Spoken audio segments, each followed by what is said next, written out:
Hello friends, मैं हिमांशु थापा एक बार फिर से आपका स्वागत करता हूं पीडब्ल्यू यूपीएससी वाला में। और हम लोग आज बात करने वाले हैं जीसी लियोंग के एक नेक्स्ट चैप्टर की, जो कि है ओशंस। ये बहुत ही इंपॉर्टेंट चैप्टर है और जीसी लियोंग में ओशंस के चैप्टर में सबसे इंपॉर्टेंट जो टॉपिक है वो है ओशन करंट। तो आज हम लोग जो हमारा टॉपिक है वो हम लोग करने वाले हैं ओशंस, और without wasting time we will start with the ocean topic.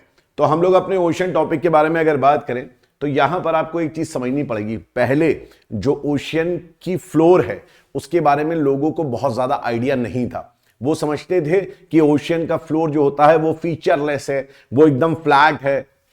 लेकिन बाद में धीरे धीरे टेक्नोलॉजी डेवलप होती गई, और टेक्नोलॉजी जैसे जैसे डेवलप हुई, जैसे ही सोनार टेक्नोलॉजी आई जिसमें हम लोग ने साउंड वेव्स को यूज करना स्टार्ट करा, हमें पता चल गया कि कैसे और कितने कितने फीचर्स आपके समुद्र में बने हुए हैं, ओशन में बने हुए हैं।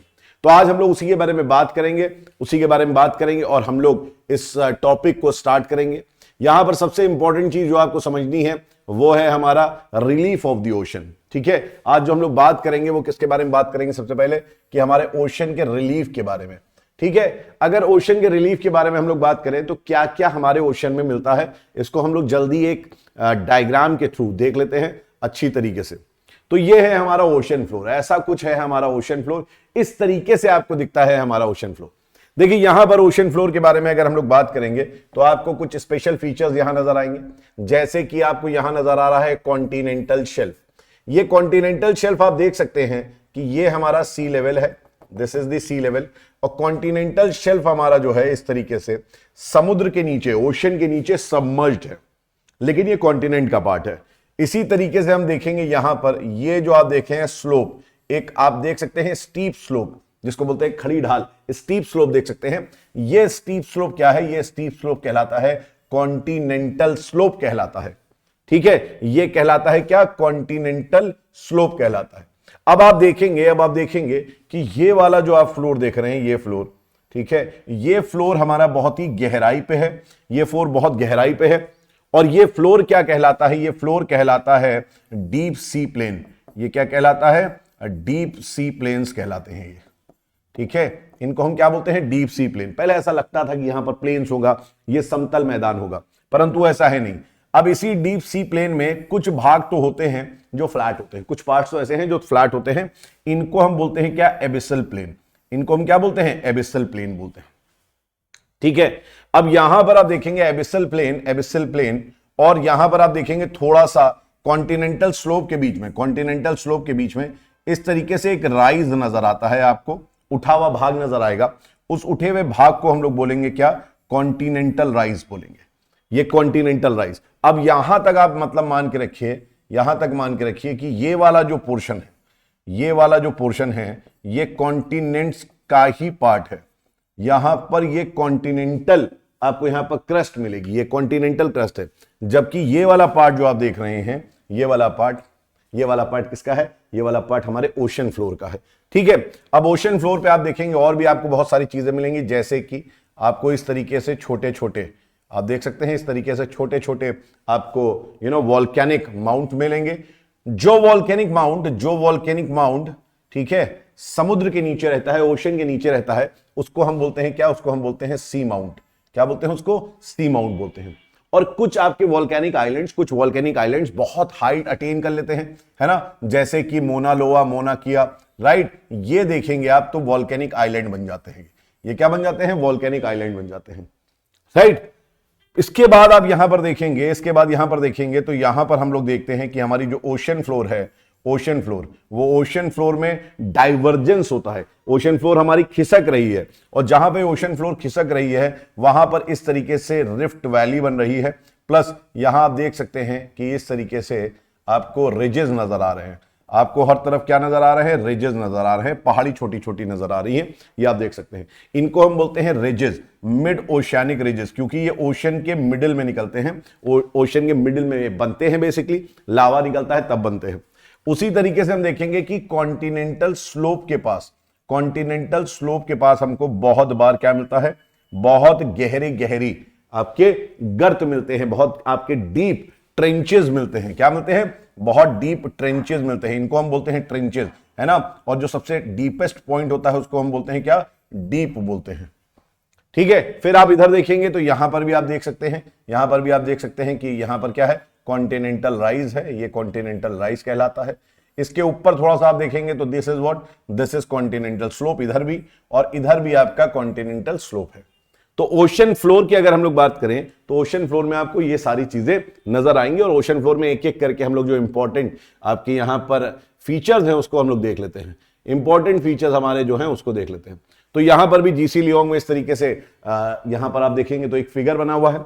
इस फिगर में आप अगर देखेंगे, इस फिगर में आप देखेंगे तो आपको एक चीज नजर आएगी कि यहां पर आपको इस तरीके से ऊजेस भी में दिख रहे हैं, ऊजेस, है ना। ये ऊजेस क्या होते हैं, ये बेसिकली आप कह सकते हैं एक तरीके से रिमेन्स हैं, है ना। किस चीज के हैं हम लोग देखेंगे, यहां पर आपको मड दिख सकता है, मड, और यहां पर आपको रेड क्ले दिखता है।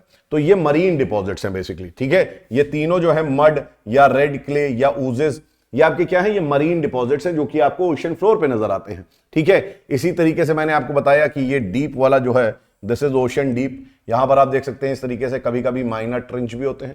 यहां पर हम देखते हैं कि प्लेटूज भी आपको नजर आते हैं, यहां पर आपको बहुत सारे प्लेटूज नजर आते हैं, ठीक है। तो ये है हमारे ओशन फ्लोर, और यहां पर हम सबसे पहले बात करने वाले हैं किसके बारे में, सबसे पहले बात करने वाले हैं कॉन्टिनेंटल शेल्फ के बारे में, जो कि आपको इस तरीके से नजर आ रहा है, कॉन्टिनेंटल शेल्फ, है ना। देख सकते हैं आप कि बहुत ज्यादा ये स्टीप नहीं है, फ्लैट है, ग्रेजुअल इसकी स्लोप है। यह है हमारा कॉन्टिनेंटल शेल्फ। तो अब सबसे पहले हम लोग बात करेंगे किसके बारे में, सबसे पहले हम लोग बात करेंगे कॉन्टिनेंटल शेल्फ के बारे में, ठीक है। This is in fact the seaward extension of the continent from the shoreline to the continental edge, marked approximately by the 100 fathom isobath.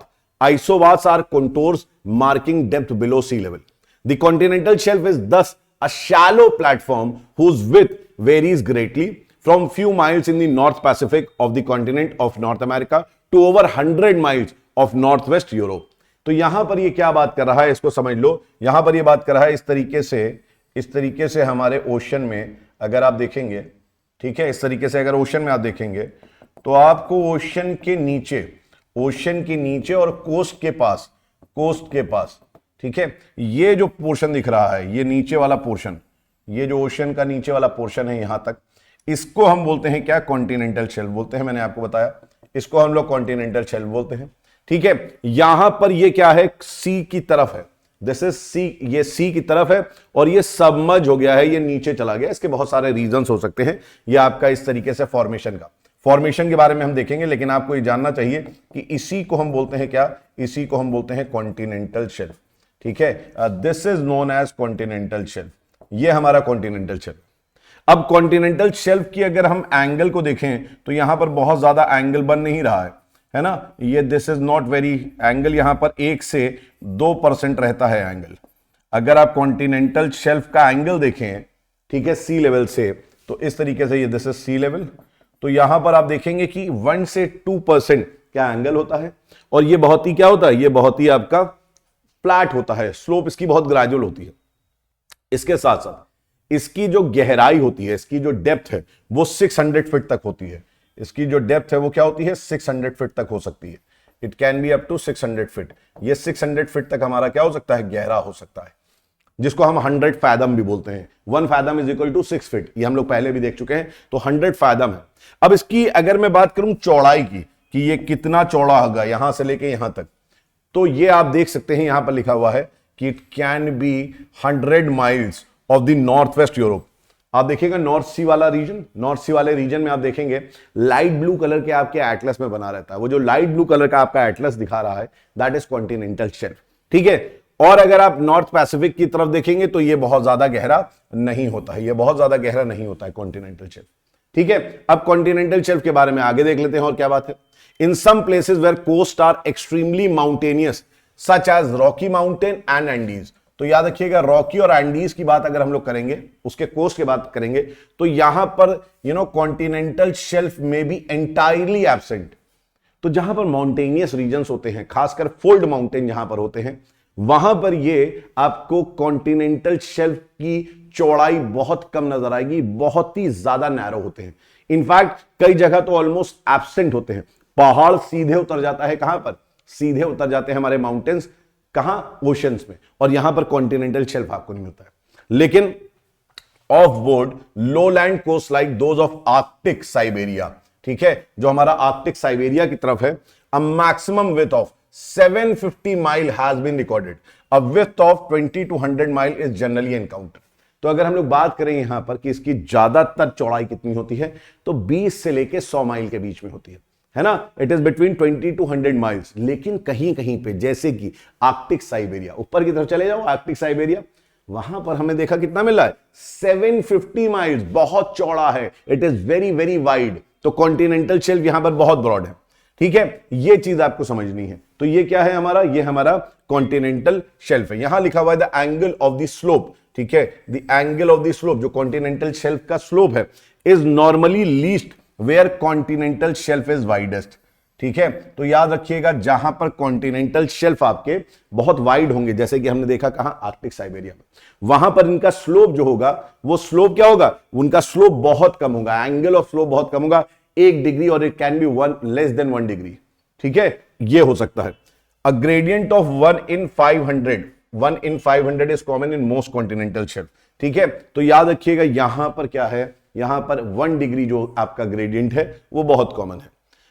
Many regards that continental shelf as a part of the continent submerged due to the rise in the sea level। तो पहली चीज तो ये देखो, ठीक है, कई लोग ऐसा मानते हैं कि जो कॉन्टिनेंटल शेल्फ है वो कॉन्टिनेंट का पार्ट है, और वो क्या हुआ है, वो सबमर्ज हो गया। और क्यों सबमर्ज हुआ है, क्योंकि सी लेवल राइज हो गया है, ठीक है, ऐसा मानते हैं। जब आइस एज हमारा एंड हुआ, जब आइस एज एंड हुआ तो क्या हुआ, तो ऑब्वियस सी बात है, आइस एज एंड हुआ तो ग्लेशियर्स मेल्ट हुए। ये ग्लेशियर्स नदी से बहते हुए कहां चले गए, समुद्र में चले गए, ओशन में चले गए, सी में चले गए, और उसकी वजह से ओशन का लेवल राइज हो गया। अब जो लैंड पोर्शन था, वो लैंड पोर्शन क्या हुआ, डूब गया। ये लैंड पोर्शन था, ऐसे ये लैंड पोर्शन था, अब ये लैंड पोर्शन क्या हुआ, डूब गया, नीचे चला गया समुद्र के, राइट। तो एक तो सबसे पहला रीजन कॉन्टिनेंटल शेल्फ बनने का ये है कि सी लेवल राइज करा होगा, और हमारा क्या हुआ होगा, हमारा ओशन, जो हमारा कॉन्टिनेंट है वो सबमर्ज कर गया, और उसकी वजह से बन गया क्या, कॉन्टिनेंटल शेल्फ, पहली चीज, ठीक है। दूसरी चीज, some smaller continental shelfs could have been caused by the wave erosion where the land is being eroded by the sea as shown in figure 93। अभी हम लोग देखेंगे फिगर को, ठीक है। तो सेकंड ये बोल रहा है क्या, सेकंड ये बोल रहा है वेव इरोजन का, अभी आपको समझ में आ जाएगा, 1 मिनट देखना आप। दूसरी चीज, थर्ड, ठीक है, conversely such shelf might have been formed by the deposition of land derived or river-borne materials of the offshore terraces as shown in figure 94. The continental shelves are of great geographical significance for the following reasons। तो पहले हम लोग देख लेते हैं, यहां पर बात हो रही है क्या, थर्ड, डेपोजिशन के बारे में। आपने देखा एक सबमर्जेंस हो गया, दूसरा वेव इरोजन, और तीसरा डेपोजिशन। इनकी वजह से कॉन्टिनेंटल शेल्फ बनते हैं, ठीक है। तो यहां पर हम लोग देखते हैं सबसे पहले अगर हम लोग यहां देखेंगे तो आपको एक चीज समझ में आ रही है कि ये मानो हमारा क्या था, ओरिजिनल प्रोफाइल थी। This was the original profile, ये हमारी ओरिजिनल प्रोफाइल थी। लैंड मतलब हमारा ऐसा दिखता था, ये ऐसा था, है ना, ये ऐसा था एक्चुअली। लेकिन हुआ क्या कि सी ने इसको इरोड कर दिया, इसको क्या करा, इरोड करा। और इरोड करने के बाद ये हमारा किस तरीके से हो गया, ये कुछ इस तरीके से नजर आता है। तो ये वाला जो पोर्शन है जो कि इरोजन के बाद बना है, इसको हमने क्या बोला, कॉन्टिनेंटल शेल्फ बोला, ठीक है। ये क्या कहलाया हमारा, ये हमारा कॉन्टिनेंटल शेल्फ कहलाया, ठीक है, ये वाला पोर्शन। तो ये कॉन्टिनेंट का ही पार्ट था, इरोजन की वजह से क्या हुआ, कॉन्टिनेंटल शेल्फ की तरफ दिख रहा है। एक ये कारण है, एक कारण हमने सी लेवल राइज वाला देखा था। यहां पर दूसरी तरफ अगर आप देखेंगे तो कह रहे हैं यहां से बहुत सारी रिवर्स आती होंगी, है ना, और रिवर्स अपना क्या करती होंगी, डेपोजिशन करती होंगी। और डेपोजिशन की वजह से इस तरीके से धीरे धीरे उन्होंने क्या बना लिया, इस तरीके से धीरे धीरे उन्होंने बना लिया कॉन्टिनेंटल शेल्फ, ठीक है। तो ये हमको क्या दिख गया, ये भी हमें कॉन्टिनेंटल शेल्फ दिख गया। यहां से लेके यहां तक आप देखेंगे तो क्या दिख रहा है, दिस इज कॉन्टिनेंटल शेल्फ। तो ये डेपोजिशन की वजह से बना। ये क्या हुआ, ये जो रिवर्स अपने साथ सेडिमेंट्स लेके आ रही है, उनको डिपॉजिट कर रही है यहां पर, ये उसकी वजह से बना। तो एक आपका किसकी वजह से ना, this is because of the wave erosion. ये हमारा जो वेव्स हैं, वेव्स क्या करती हैं, चट्टानों को तोड़ती चली जाती है, काटती चली जाती है। और दूसरा हम देखेंगे यहां पर तो क्या है, this is because of the deposition. ये हमारे डेपोजिशन की वजह से बना है, ठीक है। चलिए अब इनकी सिग्निफिकेंस के बारे में समझिए कि इनका सिग्निफिकेंस क्यों है, ठीक है, ये क्यों महत्वपूर्ण है, क्यों इंपॉर्टेंट है। तो यहां पर बोला गया है their shallowness enables sunlight to penetrate through the water which encourages the growth of minute plants and other microscopic organisms. तो बेसिकली क्या है, ये फाइटोप्लैंक्टन्स को ग्रो देते हैं, है ना। इनकी वजह से हमारा क्या होता है, यहां पर होता है फोटोसिंथेसिस, ठीक है। ये ऐसा एरिया है जहां पर सनलाइट पेनिट्रेट कर पाती है, क्योंकि इनकी डेप्थ बहुत ज्यादा होती नहीं है, 100 फैथम, है ना, 600 फीट और 200 मीटर्स तक हमारे जो सनरेज है वो पेनिट्रेट कर सकती हैं। तो यहां पर बेसिकली क्या है, यहां पर सनलाइट अच्छे खासा पेनिट्रेट करता है, और पेनिट्रेट करता है तो फोटोसिंथेसिस होती है, और ऑब्वियसली यहां पर जो आपका प्लैंक्टन्स हैं, जिनको बोलते हैं फाइटोप्लैंक्टन्स, है ना, पादप प्लवक हिंदी में जो बोलते हैं, यहां पर आपको इसलिए बहुत ज्यादा मिलते हैं। These they are rich in planktons on which millions of surface and bottom feeding fishes thrive. तो याद रखिएगा कि यहां पर इसीलिए कॉन्टिनेंटल शेल्फ में आपको बहुत सारी मछलियां मिलती हैं, क्योंकि वो खाने आती हैं किसको, फाइटोप्लैंक्टन्स को नहीं, फाइटोप्लैंक्टन्स को भी खाती हैं प्लस जू प्लैंक्टन्स को खाती है। देखो होता क्या है, ये जो प्लैंक्टन्स है ना, इनमें दो प्लैंक्टन्स होते हैं, एक होता है हमारा क्या, फाइटोप्लैंक्टन्स, ठीक है। ये फाइटोप्लैंक्टन जो है पादप प्लवक है, एल्गी की तरह होता है, ग्रीन ग्रीन। इनको खाता है कौन, इनको खाता है छोटा सा जू प्लैंक्टन। अब जू प्लैंक्टन जो है ये एक जीव है, ये पादप नहीं है, ये आपका क्या है, ये एक जीव है, मतलब ऑर्गेनिज्म है, it is not a plant.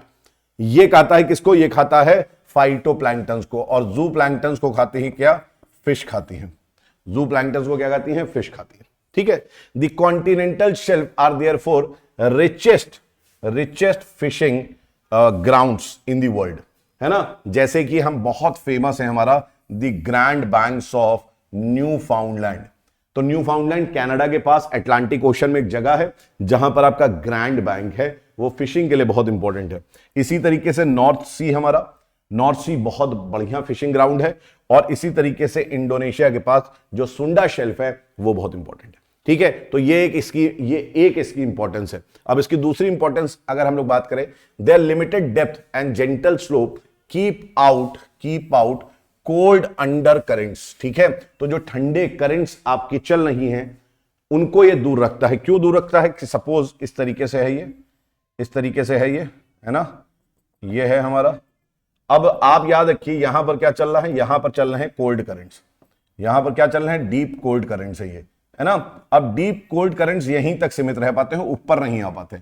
ऊपर आपका यहां पर क्या है, ऊपर यहां पर आपका सरफेस वाटर होता है, सरफेस ओशन होता है, और ये सरफेस ओशन ज्यादातर आपका गर्म होता है। तो नीचे का जो डीप वाटर है वो यहां पर ऊपर नहीं आता है नॉर्मली, है ना, ये कोस्ट तक नहीं आता है, जिससे ठंडा बहुत ज्यादा नहीं होता। और अगर बहुत ज्यादा ठंडा हो जाएगा तो हर जगह पे डेजर्ट आपको मिल जाएंगे कोस्ट के पास, तो इसलिए ये बचाता है बेसिकली।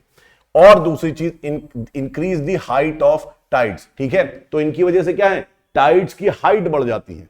इनकी वजह से एक और चीज हो रही है क्या, कि टाइड्स की हाइट बढ़ जा रही है, और इन हाइट से क्या हो रहा है, इस हाइट बढ़ने से आप यहां पर जो टाइडल एनर्जी है उसको यूज कर सकते हैं। दिस समटाइम्स हिंडर्स शिपिंग, कुछ कभी कभार क्या होता है आपका शिपिंग को ये हिंडर करता है, क्योंकि अगर ये बहुत फ्लैट होता है तो शिप आगे तक नहीं आ पाती है, शिप आपकी आगे तक नहीं आ पाती है। जब आपकी हाइट टाइड होती है तभी शिप आगे आ पाएगी, जब पानी का लेवल बढ़ जाएगा तभी आपकी शिप आगे आ पाएगी। इसका मतलब क्या मैं कहना चाह रहा हूं, कि सपोज ये इस तरीके से है, अब ये आपकी शिप की डेप्थ है, ठीक है, this is your ship, this is your depth of the ship, ये आपकी शिप है, ठीक। अब ये शिप जो है ये यहां तक आपकी इसके ऊपर नहीं आ पा रही है, इसके ऊपर नहीं आ पा रही है, ये आपका लो टाइड है। लेकिन अगर आपका इस तरीके से हाइट बढ़ जाएगी, इस तरीके से हाइट बढ़ जाएगी, तो ये शिप क्या होगी, ये शिप हाई टाइड में ऊपर की तरफ उठेगी और ये हमारे कोस्ट तक पहुंच जाएगी, ये हमारे कोस्ट तक पहुंच जाएगी, है ना। तो ऐसे आपका ये पहुंच सकती है, राइट। तो यहां पर ये कभी ज्यादा शिपिंग के लिए क्या है, हिंड्रेंस प्रोवाइड करता है, ये आपको दिक्कत देता है थोड़ा सा, ठीक है। तो यही लिखा हुआ है, and other marine activities since ships can only enter and leave port on tide, तो टाइड में आ सकती है, टाइड में जा सकती है ship. Most of the world's greatest sea port including Southampton, लेकिन नॉर्मली आप याद रखिएगा कॉन्टिनेंटल शेल्फ में ही आपको ज्यादा सी पोर्ट्स मिलेंगे, जो कि साउथहैम्पटन लंदन है बहुत फेमस, हैम्बर्ग है बहुत फेमस, रॉटरडैम, हांगकांग, सिंगापुर, ये सारे आपके यहीं पर आपको नजर आएंगे।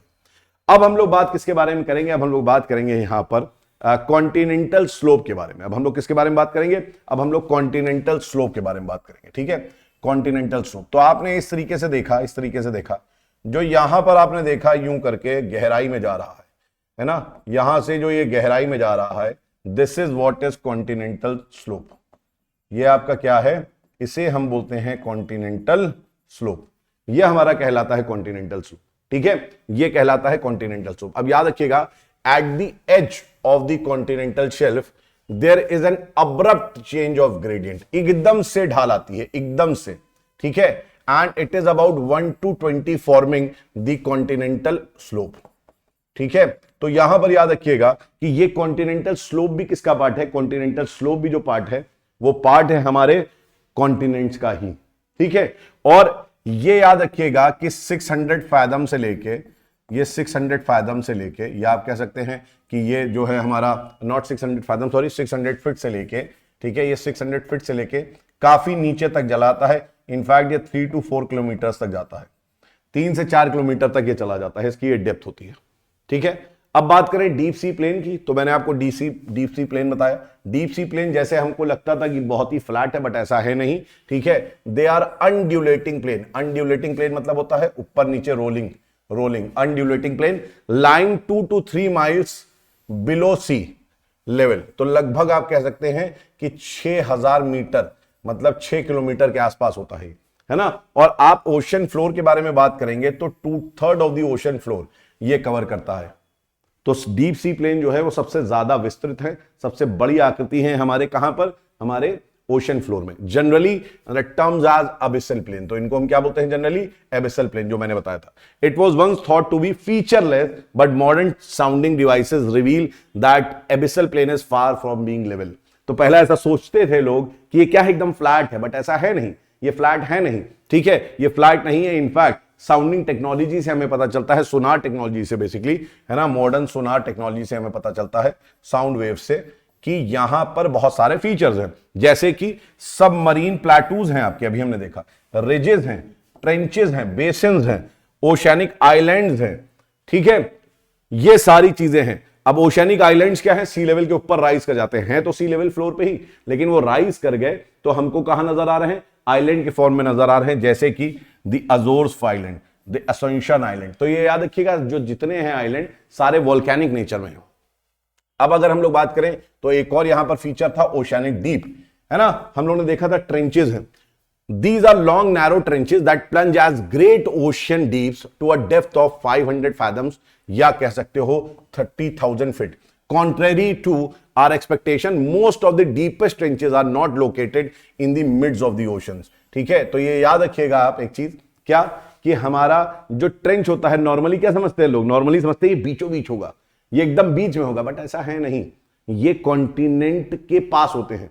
आप लोग जब प्लेट टेक्टोनिक थ्योरी पढ़ेंगे तब आपको पता चलेगा, जब ओशन फ्लोर नीचे चला जाता है कॉन्टिनेंटल फ्लोर के, वहां पर ट्रेंच बनता है, या ओशन फ्लोर के नीचे चला जाता है, वहां पर आपको कॉन्टिनेंटल, या वहां पर आपको ओशियानिक ट्रेंच मिलता है। तो ओशियानिक ट्रेंच आपको वहीं पर मिलेंगे। They are more often close to the continents, particularly in the Pacific Ocean. तो पैसिफिक ओशन क्या है हमारा? हर तरफ से कॉन्टिनेंट से घिरा हुआ है, और ये पैसिफिक ओशन फ्लोर है जो कि सबडक्ट कर जाती है कॉन्टिनेंट्स के पास, ठीक है। और सबडक्ट करने की वजह से यहां पर आपको क्या दिखता है? यू हैव डीप ट्रेंचेस, आपको डीप ट्रेंचेस मिलते हैं। The greatest known ocean deep is Mariana trench. Mariana trench याद रखिएगा कि ये मरियाना ट्रेंच पैसिफिक ओशन में है, ठीक है, जहां पे फिलीपींस की प्लेट और आपकी पैसिफिक की प्लेट टकराती है, कन्वर्ज करती है, वहां पैसिफिक की प्लेट नीचे चली जाती है, और वहां पर आपका क्या बनता है? वहां पर आपका 36,000 फीट डीप क्या बनता है? 36,000 फीट डीप आपका ट्रेंच बनता है। याद रखिएगा, ये गुआम आइलैंड है पैसिफिक ओशन में, वही है। We can see this that ocean trenches are greater in magnitude than the highest mountain on island. For the highest peak, Mount Everest is only 29,000 feet. ठीक है, तो कह रहे हैं कि 29,000 फीट के पास आपका क्या है? माउंट एवरेस्ट है। जबकि हम ओशन ट्रेंच के बारे में बात करें तो ओशन ट्रेंच बहुत गहरा है, और ओशन ट्रेंच कितना है? लगभग यहां मरियाना ट्रेंच 36,000 फीट तक है। ऐसा ही नहीं कि मरियाना ट्रेंच ही केवल है, और भी बहुत सारे हैं। Other notable deep oceanic trenches are Mindanao. ये कहां पर है? मिंडनाओ डीप, तो ये भी फिलीपींस के पास है, मिंडनाओ डीप। इसकी हाइट कितनी है? 35,000 फीट है। The tonga trench, tonga trench की कितनी हाइट है? टोंगा ट्रेंच की हाइट जो है 31,000 फीट है। एंड दी जापानीज ट्रेंच कितनी है, तो 28,000 फीट है। तो सब देख लीजिए पैसिफिक ओशन में है और बहुत गहरे गहरे आपको ट्रेंचेस हैं। ऐसा नहीं कि केवल पैसिफिक ओशन में आपको ट्रेंचेस है, आपको ट्रेंचेस जो है इंडियन ओशन में भी मिलते हैं, अटलांटिक ओशन में भी मिलते हैं। ठीक है, अटलांटिक ओशन में कम है ट्रेंचेस, आपको ट्रेंचेस सबसे ज्यादा मिलते हैं पैसिफिक ओशन में, और फिर इंडियन ओशन में भी आपको ट्रेंचेस मिलते हैं। The oceanic deposits of the ocean floor material eroded from the earth which are not deposited by the river or at coast are eventually dropped on the ocean floor। तो यहां पर बोला जा रहा है कि ज्यादातर क्या होता है, ओशियनिक डिपॉजिट्स के बारे में अगर हम लोग बात करें, जो हमारे मरीन डिपॉजिट्स होते हैं उसके बारे में अगर हम लोग बात करें, तो हमें एक चीज मालूम है कि हमारे जो रिवर्स हैं वो अपना कहां करते हैं, इवेंचुअली अपना सारा मटीरियल इवेंचुअली ड्रॉप कर देते हैं ओशन फ्लोर में। ठीक है, अब यहां पर एक चीज आपको याद रखनी है कि the dominant process is slow sedimentation. तो ओशन में जो होता है बहुत धीरे धीरे से सेडिमेंटेशन होता है। सेडिमेंटेशन मतलब लेयर बनना, जो मरीन डिपॉजिट्स है उनकी लेयर बनना। तो ऐसे जो डिपॉजिट्स होते हैं वो मरीन डिपॉजिट्स बहुत धीरे धीरे सेडिमेंटेशन करते हैं, बहुत तेजी से सेडिमेंटेशन नहीं होता है। Where the eroded particles very slowly filter through the ocean water and settle upon one another in layers. तो ये बहुत धीरा प्रोसेस है जिसमें धीरे धीरे करके जो हमारे ओशन डिपॉजिट्स हैं वो लेयर फॉर्म करते हैं। The thickness of the layer of sediment is still unknown. तो हमें मालूम नहीं है कि कितनी थिकनेस होती है सेडिमेंटेशन की। It's rate of accumulation is equally uncertain. तो कितनी तेजी से ये आपका एक्यूमुलेट करता है, इकट्ठा होता है, ये भी बहुत अनसर्टेन है। ठीक है, generally speaking we may classify the all the oceanic deposits as mud, oozes और क्ले। तो हम लोग देख लेते हैं मड क्या होता है, ऊजेस क्या होता है और क्ले क्या होता है। सबसे पहले अगर हम लोग बात करें मड्स की, तो दीज आर टेरेस्ट्रियल डिपॉजिट्स। ठीक है, ये क्या होते हैं हमारे, ये हमारे टेरेस्ट्रियल डिपॉजिट्स हैं। ठीक है, ये हमारे जो लैंड है, लैंड से आपका इरोड होती है चीजें। ठीक है, लैंड से इरोड होती है चीजें, और लैंड से इरोड होने के बाद ये कहां डिपॉजिट हो जाते हैं, कॉन्टिनेंटल शेल्फ में डिपॉजिट हो जाते हैं। रिवर्स लेके आती है, रिवर्स डेल्टा कैसे फॉर्म होता है, मड से फॉर्म होता है। ऐसे ही धीरे धीरे करके क्या होता है, धीरे धीरे करके आपका ये डिपॉजिट होता जाता है। ठीक है, the mud is called blue, green और red mud. The mud is called green, blue और रेड। ये किस पे डिपेंड करता है कलर, कि ब्लू है कि ग्रीन है कि रेड है, डिपेंड करता है उसके केमिकल कंपोजिशन पे। ठीक है, ये डिपेंड करता है कि उसका केमिकल कंपोजिशन क्या है, उस कलर का आपका मड होगा। वहीं अब बात करें अगर हम लोग किसकी, ऊजेस की बात करें, तो ये मरीन डिपॉजिट्स है। ये सेडिमेंट्री डिपॉजिट जो हैं ये मरीन डिपॉजिट्स हैं, because they are obtained from oceans, इसीलिए ऊजेस इनको बोलते हैं। ये बनते कैसे हैं, तो आप जानते हैं हमारे ओशन में बहुत सारे मरीन ऑर्गेनिजम्स हैं जो शेल में रहते हैं, कवच में रहते हैं, है ना। कोरल भी कवच में रहता है, क्ले, आपकी जितनी भी क्रे फिश हो गई, जैसे क्रैब, लॉबस्टर्स, राइट, सब अपने कवच बना के रहते हैं। तो इनका जो कवच होता है, इनके कवच, जब इनकी डेथ हो जाती है तो इनका जो कवच है ना, इनका जो शेल है और जो स्केलेटन रिमेन्स होते हैं मरीन ऑर्गेनिजम्स के, है ना, जो हड्डियां होती हैं और जो शेल्स होते हैं, उनसे ये बनता है। तो बेसिकली ये जो आपके ऊजेस हैं ये कैल्सेरियस और सिल्टी पार्ट्स हैं मरीन ऑर्गेनिजम्स के। ठीक है, तो याद रखिएगा जो हमारे मरीन ऑर्गेनिजम्स हैं उनके स्केलेटन से और उनके जो शेल होते हैं कवच से, वो जब टूट टूट के फाइन पार्टिकल में बारीक हो जाते हैं, एकदम आटे की तरह हो जाते हैं, है ना, तब वो इकट्ठा हो जाते हैं।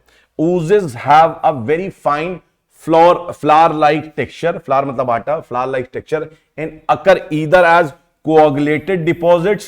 coagulated मतलब होता है जैसे अंडे को आप बॉईल करते हैं तो देखते हैं कभी कभार अंडा टूट जाता है बॉईल करते वक्त, और वहां पे कोआगुलेशन होता है, उसका प्रोटीन जो होता है कोआगुलेट कर जाता है, इकट्ठा होके, है ना। तो या तो आपको वैसे दिखेंगे, ये वैसे दिखेंगे, या ये फ्लोट करते रहेंगे, या ये क्या होंगे, ये आपके फ्लोट करते रहेंगे, सब्सटेंशन रहेंगे।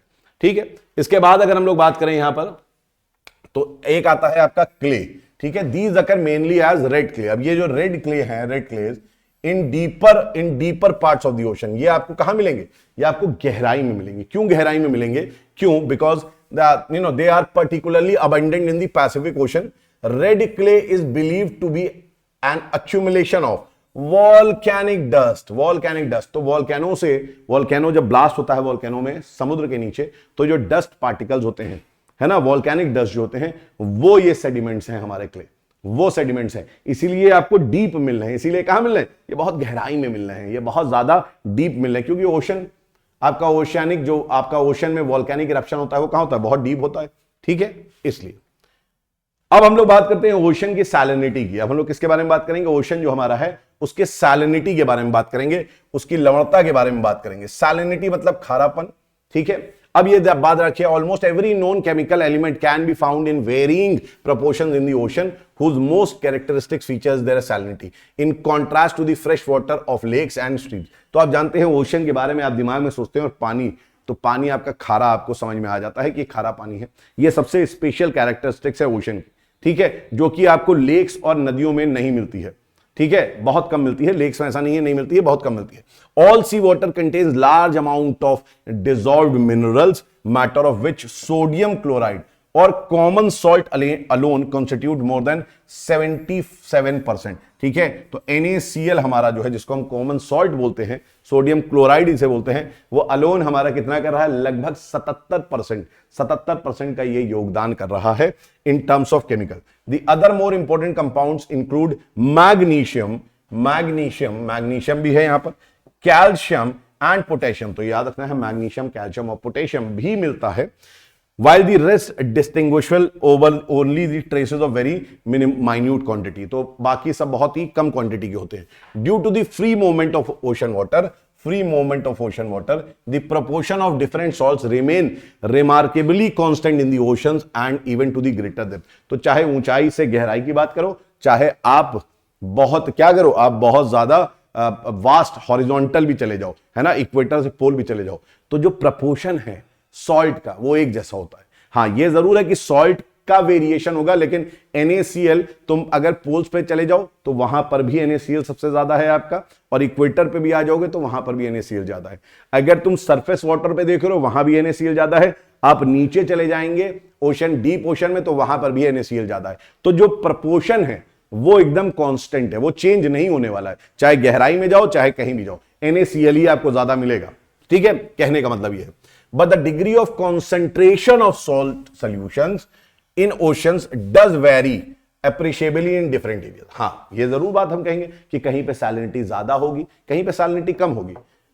सैलिनिटी ज्यादा है तब भी NaCl ज्यादा है, सैलिनिटी कम है तब भी NaCl, वो प्रपोर्शन अलग है, लेकिन सैलिनिटी तो अलग हो सकती है ना। कहीं पे बहुत ज्यादा खारा ना मिले आपको पानी, है ना, बाल्टिक सी अलग किस्म की सैलिनिटी है, रेड सी अलग किस्म की सैलिनिटी है, मेडिटेरेनियन सी अलग किस्म की सैलिनिटी है, अटलांटिक ओशन अलग किस्म की सैलिनिटी है। तो ये वैरी कर सकता है, ठीक है। This is expressed as degree of saltiness of water and either as a percentage or more often in parts per thousand. तो याद रखिएगा, ये जो सैलिनिटी है ना, ये पार्ट्स पर थाउजेंड पे आपका डिपेंड बताती है।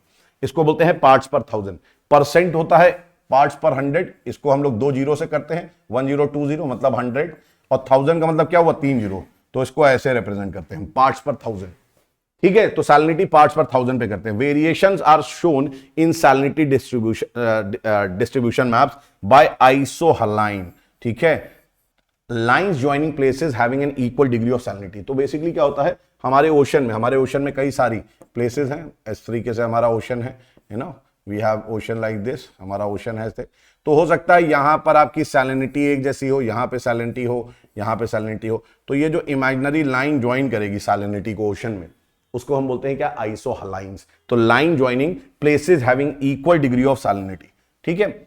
अब बात करें अगर हम लोग यहां पर सैलिनिटी के बारे में, generally speaking the average salinity of ocean is 35.02 पर 1000, मतलब कि 35 parts salt in 1000 parts of water. इसका मतलब क्या हुआ कि 1 किलोग्राम अगर आपका पानी है तो उसमें 35.2 ग्राम आपका नमक है। अगर 1 किलोग्राम का पानी मतलब 1000 ग्राम ऑफ वाटर अगर आपका है तो उसमें 35 ग्राम आपका क्या है? नमक है। यह होता है क्या? ओशन की सैलिनिटी। इतना खारा होता है आपका ओशन वाटर। तो इसको बस याद कर लो कि अगर आपका ओशन, हम बात करते हैं पानी के रेस्पेक्ट में, तो ऐसे याद कर लो 1 किलोग्राम में 35 ग्राम नमक आपको मिलेगा, ठीक है। अब बात करते हैं बाल्टिक सी के बारे में। Baltic Sea where there is much dilution by fresh water and melting ice, the salinity is much lower, only about 7 parts per thousand, 7 parts per thousand। तो यहां पर ये बोल रहा है, यहां पर कह रहा है कि भैया ऐसे भी कई सारे सी हैं जहां पर बहुत सारी नदियां आके मिल जाती हैं, जैसे बाल्टिक सी, प्लस वहां पर ग्लेशियर जो मेल्ट हो रहे हैं उसका पानी भी पहुंच रहा है, और ये सब फ्रेश वाटर है। जितना फ्रेश वाटर सी में हमारा जाएगा जिस रीजन पे, और वो सी अगर छोटी है ना, वो सी हमारी क्या है, छोटी है, बहुत बड़ी नहीं है, तो वहां पर सैलिनिटी आपका क्या हो जाएगा, सैलिनिटी वहां पर आपकी कम हो जाएगी, क्योंकि फ्रेश वाटर आ रहा है तो नमकीन पानी कम मिलेगा। ठीक है। इन दी रेड सी, याद रखो Red Sea, where there is much surface evaporation and fewer rivers to bring fresh water, the average salinity is 39 parts per 1000। इतना ज्यादा है, मतलब कि आपका नॉर्मली 35 ग्राम होता है, लेकिन यहां पर कितना है, यहां पर आपका जो है 39 ग्राम पार्ट्स पर 1000 है, मतलब 39 ग्राम पर किलोग्राम ऑफ वाटर है आपका यहां पर। क्यों ऐसा है, क्योंकि यहां पर क्या होता है, जो ओशन वाटर है वहां पर इवेपोरेशन ज्यादा होता है। इवेपोरेशन ज्यादा का मतलब समझ लो, इवेपोरेशन ज्यादा का मतलब है नमकीन पानी उड़ जाता है। नमकीन पानी आपका जब उड़ जाता है तो क्या होगा, ऑब्वियस सी बात है, आपका पानी उड़ता है, नमक रह जाता है। नमकीन पानी में नमक साथ में इवेपोरेट बहुत कम होता है, तो नॉर्मली आपका पानी नमक रह जाता है और पानी ऊपर उड़ जाता है, तो नमक की क्वांटिटी बढ़ती जाती है। ठीक है। प्लस यहां पर आपकी कम नदियां हैं जो कि फ्रेश वाटर लेके आए। ठीक है। अब इन एनक्लोज्ड सीज, जो हमारे एनक्लोज सी होते, कवर होते हैं हर तरफ से, ठीक है, which are areas of inland drainage such as the Caspian seas, the salinity is very high. ठीक है। और ये सैलिनिटी कितनी है आपकी यहां पर, 180 पार्ट्स पर 1000 है कैस्पियन सी में, बहुत ज्यादा है। जहां पर आपका पानी ओशन वाटर में मूव नहीं कर पा रहा है, जैसे कैस्पियन सी, कैस्पियन सी बेसिकली लेक है हमारी, है ना, जो कि घिरी हुई है, लैंड से घिरी हुई है। अब उसका पानी कहीं जा नहीं सकता, इवेपोरेट हो गया, इवेपोरेट हो गया, सॉल्ट रह गया। यहां देख रहे हो 180 पार्ट्स पर 1000। इन दी डेड सी, हम जानते हैं डेड सी हमारी कहां है, पैलेस्टीन लिखा है, मतलब कि इजराइल और जॉर्डन के बीच में जो हमारा डेड सी है, वहां पर सैलिनिटी कितनी है, 250 पार्ट्स पर 1000। ठीक है, और ज्यादा है, मतलब 250 ग्राम है। 1 किलोग्राम पानी में, 1 किलोग्राम पानी में आपका 250 ग्राम क्या है, आपका 250 ग्राम जो है वो नमक है। और देखो लेक वॉन, ठीक है, लेक वॉन टर्की की, एशिया माइनर, यहां पर 330 ग्राम पार्ट्स पर 1000 है, मतलब 330 पार्ट्स पर 1000। यहां पर 1 किलोग्राम में 330 ग्राम नमक है। ठीक है, तो ये और ज्यादा आपका सलाइन हो जाता है। It is a salt lake and salts are collected from its shore. The density of water is so high that in Lake Van or the Dead Sea it is almost impossible to sink। तो जहां पर खारापन ज्यादा होगा, याद रखिएगा, जहां पर नमकीन पानी होगा उसकी डेंसिटी ज्यादा होगी पानी की, उसका घनत्व तो ज्यादा होगा, घना पानी होगा। ठीक है, और ये इतना घना पानी है कि आप यहां डूब ही नहीं सकते हैं। आप यहां लेट जाइए, आप यहां लेट जाइए और आराम से तैरते रहिए डेड सी में और लेक वॉन में, आप डूबेंगे ही नहीं। चाहे आप करिए, नेट पे डाल के देख लीजिए इमेज, डेड सी आपको मिल जाएगा। ठीक है। Beginner swimmers will find it much easier to float here than anywhere else. ठीक है, तो जो स्विमिंग स्टार्ट कर रहे हैं बेसिकली, तो वो आराम से फ्लोट करेंगे, आराम से क्या करेंगे, फ्लोट करेंगे, तैरेंगे। आप the variation of salinity in the various seas and ocean is affected by following factor. अब ऐसा क्यों होता है, कितने फैक्टर्स हैं आपके, हम लोग फैक्टर्स को देख लेते हैं यहां पर। तो पहला फैक्टर है क्या, रेट ऑफ इवेपोरेशन।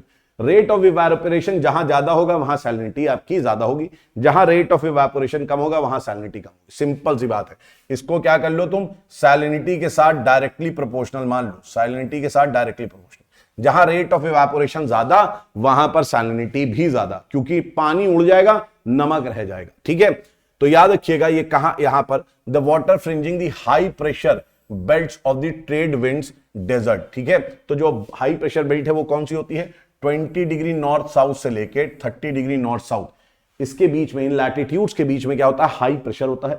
और हाई प्रेशर की वजह से क्या होता है, यहां पर have high salinity because of the high rate of evaporation. तो होता क्या है, हाई प्रेशर है तो यहां बादल बादल बनते नहीं है, हाई प्रेशर में कभी बादल बनते नहीं है, हाई प्रेशर में कभी बारिश होती नहीं है। इसका मतलब सूर्य चमकता रहेगा, सन चमकता रहेगा, इवेपोरेशन होता रहेगा, है ना।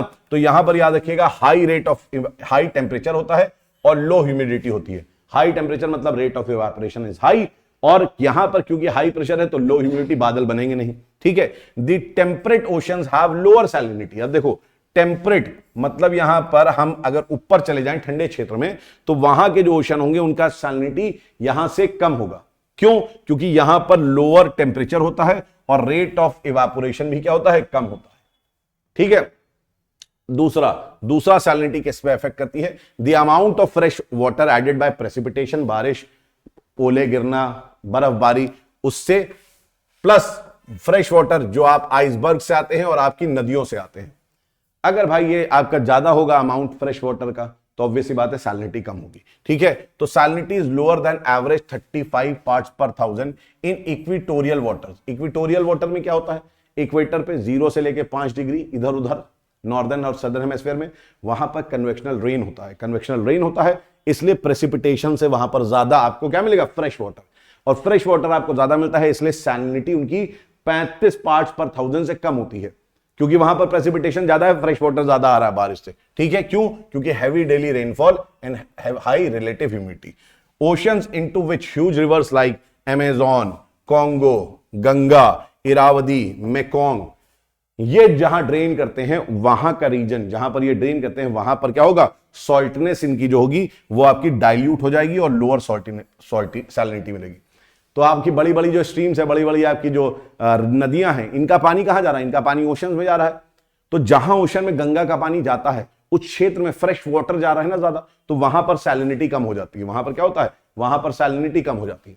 The Baltic, Arctic and Antarctic waters have a salinity of less than 32 parts per thousand. क्यों होता है ऐसा? क्योंकि आप जानते हैं यहां पर अंटार्कटिका में आइसबर्ग है, आर्कटिक में क्या है, आइसबर्ग्स हैं, तो ये मेल्ट करते हैं, तो ये फ्रेश वाटर से बने होते हैं। आइसबर्ग याद रखिएगा हमेशा फ्रेश वाटर से बने होते हैं, भले ही वो तैर रहे हैं समुद्र में, लेकिन वो फ्रेश वाटर से। और जब ये मेल्ट कर जाएंगे तो उसका पानी कहां चला जाएगा, उसका पानी हमारे सी वाटर में जाएगा आसपास, और वहां पर सैलिनिटी कम हो जाएगी। ठीक है, तो याद रखिएगा, because of the colder climate with little evaporation, है ना, and because much fresh water is added from the melting of iceberg as well as by several poleward bound rivers, जैसे कि ओब, लेना, येनेसी एंड मैकेंजी। ठीक है, तो आप देखेंगे आर्कटिक ओशन में बहुत सारी आपकी जा रही है, येनेसी, मैकेंजी, है ना, ओब, लीना, ये सारी रिवर्स कहां जा रही हैं, आर्कटिक ओशन में जा रही हैं। और आर्कटिक ओशन में इतनी सारी नदियां जा रही हैं, प्लस आपके ग्लेशियर मेल्ट हो रहे हैं ग्रीनलैंड से, है ना, तो वो सब कहां जाएंगे, आर्कटिक ओशन में जाएंगे। तो आर्कटिक ओशन की सैलिनिटी क्या होगी, ऑब्वियसली कम होगी। और सिमिलरली अंटार्कटिका के पास जो आपके सी वाटर है, वहां पर भी यही होगा। फिर the degree of water mixing by currents, ये भी मैटर करता है, ये भी मैटर करता है। जैसे कि अगर कहीं पर कोई होली या पार्शली एनक्लोज सी है ना, जैसे कि कैस्पियन लेक है हमारी, कैस्पियन सी, या मेडिटेरेनियन सी हो गई, या रेड सी हो गई, या पर्शियन गल्फ हो गया, the waters do not mix freely. तो जहां पर पानी आपस में मिलेगा नहीं, वहां पर क्या होगा, पानी फंसा रह जाएगा। इवेपोरेशन के माध्यम से केवल पानी जा रहा है, थ्रू इवेपोरेशन आपका पानी जो है उस सी से आपका ऊपर उठ रहा है, अदरवाइज सॉल्ट वहीं पर रह जा रहा है, अदरवाइज वो मिक्स नहीं हो रहा है। तो जहां पर मिक्सिंग नहीं होगी वहां पे सैलिनिटी हाई होगी, याद रखिएगा। ठीक है, with the ocean water they are not penetrated by ocean currents, तो यहां पर ओशन करंट्स नहीं आते हैं, और इसीलिए क्या होता है, salinity is high often 37 parts per thousand. हमने तो देखा ही रेड सी में 39 पार्ट्स पर थाउजेंड था। In areas of inland drainage without links with the ocean, continuous evaporation and almost cloudless sky causes the accumulation of salt around the shores. तो यहां पर क्या बोल रहा है कि अगर भैया बादल है नहीं, है ना, बादल है नहीं, तो धूप पड़ रही है, इवेपोरेशन ज्यादा हो रहा है, प्लस यहां पर आपका कोई ओशन के साथ कनेक्शन नहीं है, तो वहां ओशन करंट भी नहीं चल रही है, आप फंसे हुए हैं इवेपोरेशन के माध्यम से, केवल आपका पानी क्या हो रहा है, जा रहा है। तो यहां पर सैलिनिटी ऑब्वियसली बात है क्या होगा, ऐसी केस में, ऐसे केस में हाई होगी। ठीक है, in the open oceans where currents freely flow, salinity tends to be near the average 35 parts per thousand or even a little lower. ठीक है, जो ओशन आपके ओपन होते हैं, ओपन ओशन जैसे अटलांटिक ओशन, इंडियन ओशन, वहां पर salinity आपको कम मिलेगी, 35 पार्ट्स पर थाउजेंड एवरेज मिलेगी, या उससे नीचे ही मिलेगी, क्योंकि वहां ओशन करंट चलती रहती हैं, तो पानी मिक्स होता रहता है, पानी जो है मिक्स होता रहता है। ठीक है, the range of salinity is negligible where there is free mixing of water by surface and subsurface current. तो जहां पर सरफेस और सब सरफेस करंट्स पे आपके मिक्सिंग होती रहती है, वहां पर सैलिनिटी में बहुत ज्यादा फर्क आपके आता नहीं है। ठीक है, वो आपकी नेग्लिजिबल होती है, बहुत ज्यादा अंतर नहीं आता आपका। ठीक है, अब हम लोग अगर बात करेंगे तो यहां पर एक चीज समझिएगा कि टेम्परेचर के बारे में, the temperature of ocean water. ठीक है, like land masses ocean water varies in temperature from place to place, है ना, at both the surface at the and at the greater depth. तो यहां पर अगर हम लोग सरफेस के बारे में बात करें हमारे ओशन का, तो पोल्स पे हमारे सरफेस टेम्परेचर क्या होगा, फ्रीजिंग पॉइंट होता है। वहीं हम लोग देखते हैं कि जो 30 से लेकर 20 डिग्री लैटिट्यूड है, वहां बहुत ज्यादा सरफेस टेम्परेचर है, बहुत हाई होता है टेम्परेचर, क्योंकि वहां हाई प्रेशर है, है ना, तो वहां पर आपका क्या होता है, क्लाउड्स होते नहीं है और वहां पर हीट आपकी बहुत ज्यादा होती है। इक्वेटर में भी गर्म होता है, लेकिन इक्वेटर में इतना गर्म इसलिए नहीं होता क्योंकि इक्वेटर में बादल फॉर्म हो जाते हैं, बारिश होती है, तो बारिश का पानी ठंडा कर देता है सरफेस टेम्परेचर को।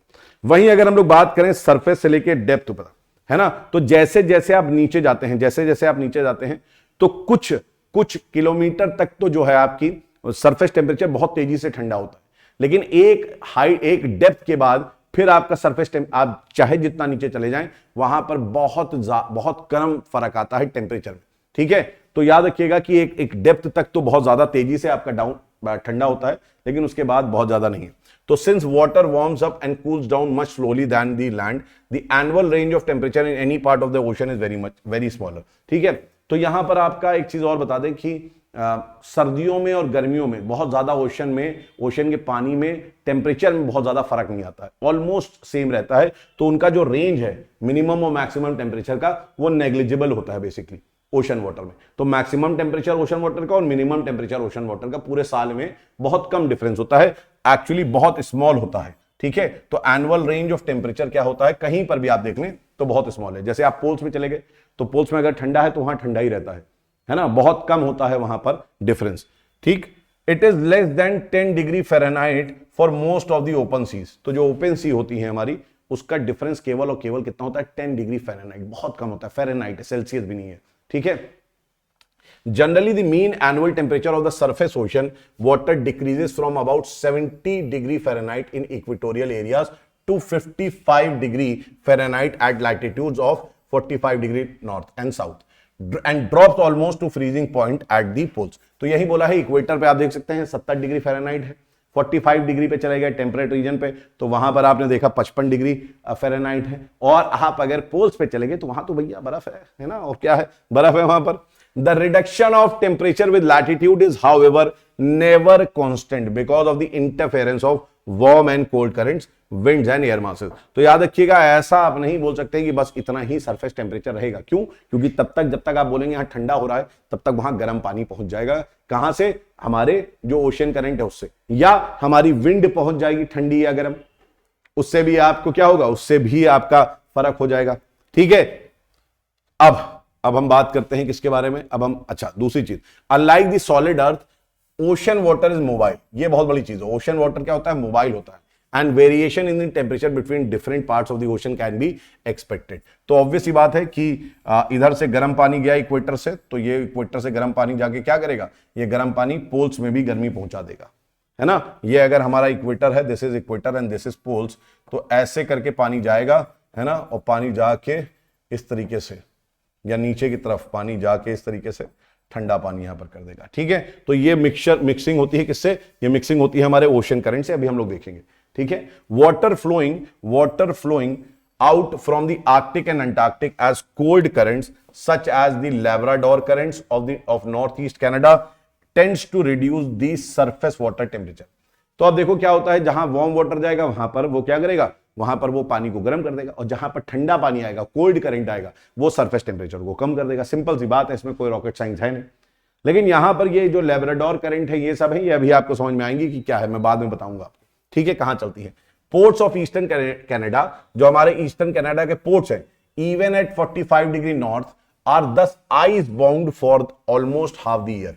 ठीक है, तो आप समझ लीजिए कि ओशन करंट्स का कितना ज्यादा इंपॉर्टेंस है कि लैब्राडोर करंट आई और वो 45 डिग्री नॉर्थ लैटिट्यूड तक, जहां पर बर्फ जमने का कोई मतलब ही नहीं बनता है, वहां पर ऑलमोस्ट 6 महीने के लिए बर्फ वहां जमी रहती है। ठीक है, ये लैब्राडोर करंट की वजह से।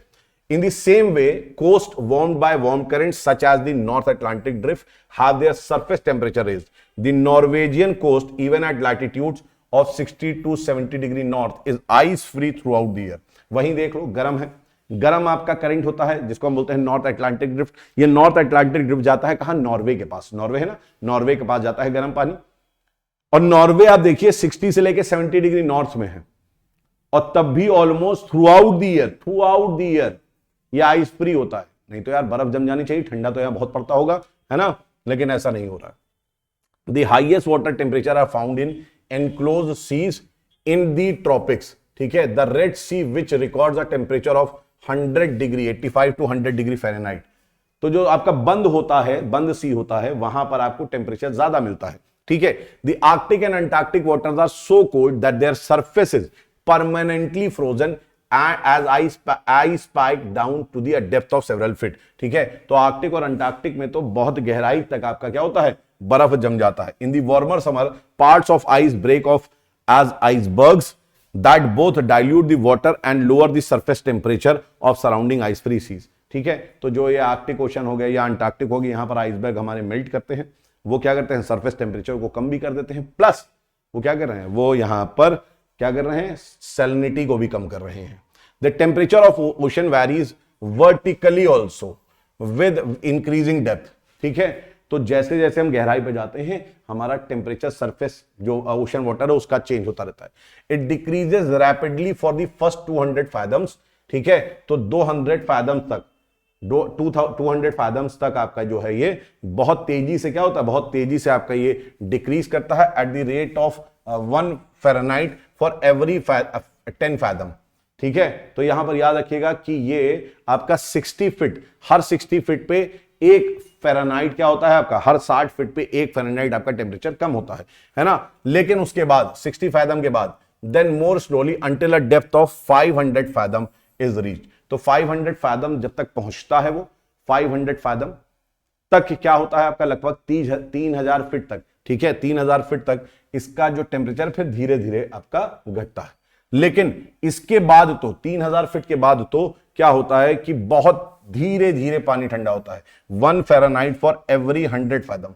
उसके बाद 600 फीट नीचे जाने पे 1 डिग्री का फर्क होता है उसके बाद। ठीक है, तो ये धीरे धीरे आपका क्या होता है, धीरे धीरे आपका अलग हो जाता है। In the ocean deeps below 2000 फैथम्स, मतलब कि 12000 feet, the water is uniformly cold and just a little above freezing point. ठीक है, तो याद रखिएगा इसके बाद आपका डीप वाटर जो है 1200 फीट के बाद 12000 फीट के बाद आपका जो डीप वाटर है वो लगभग एक जैसा ठंडा होता है, जो कि फ्रीजिंग पॉइंट से थोड़ा गर्म होता है। तो मतलब यह है कहने का कि बर्फ आपका डीप वाटर्स में बर्फ नहीं मिलेगी आपको। It is interesting to note that even in the deepest ocean which is more than 6 miles below the surface the water never फ्रीजेज।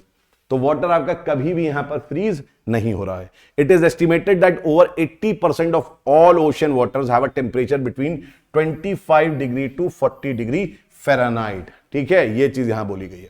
ठीक, अब हम लोग बात करने वाले हैं किसके बारे में, अब हम लोग बात करने वाले हैं यहां पर बहुत important, that is motion of the ocean, movements of the ocean currents. हम लोग movements of the ocean currents के बारे में बात कर रहे हैं। ओशन करेंट्स होते क्या हैं, तो बेसिकली आप कह सकते हैं ये एक तरीके से रिवर है जो कि ओशन में एक फिक्स डायरेक्शन में बह रही है ना। इनका एक फिक्स एक पाथ है, उसी फिक्स पाथ को ये फॉलो करती है। ठीक है, तो these are large masses of surface water that circulate in regular patterns around the ocean as shown in the world map. Those that flow from equatorial region polewards have a higher surface temperature and are warm currents. तो जो equator से poles की तरफ जाती हैं उनमें क्या होता है, उनका टेम्परेचर ज्यादा होता है क्योंकि वो इक्वेटर चली है, और उनको हम बोलते हैं क्या, वार्म करेंट्स बोलते हैं, उनको हम गर्म जलधाराएं बोलते हैं। ठीक है, those that flow from polar regions equatorwards have a lower surface temperature and are cold currents. But why should they follow such patterns, ऐसा क्यों ये फॉलो करें कि पोल से और इक्वेटर से ये एक सर्कल क्यों बनाएंगे, clockwise direction anti clockwise direction क्यों बनाएंगे। ठीक है, तो इसके पीछे कई सारे इंटरेस्टिंग आपके फैक्ट्स एंड फैक्टर्स हैं जो कि मजबूर करते हैं पानी को फ्लो करने के लिए। ठीक है, तो यहां पर आपका एक क्या है, प्लैनेटरी विंड है। प्लैनेटरी विंड क्या कर रहा है, प्लैनेटरी विंड जो है वो पानी को फोर्स करता है।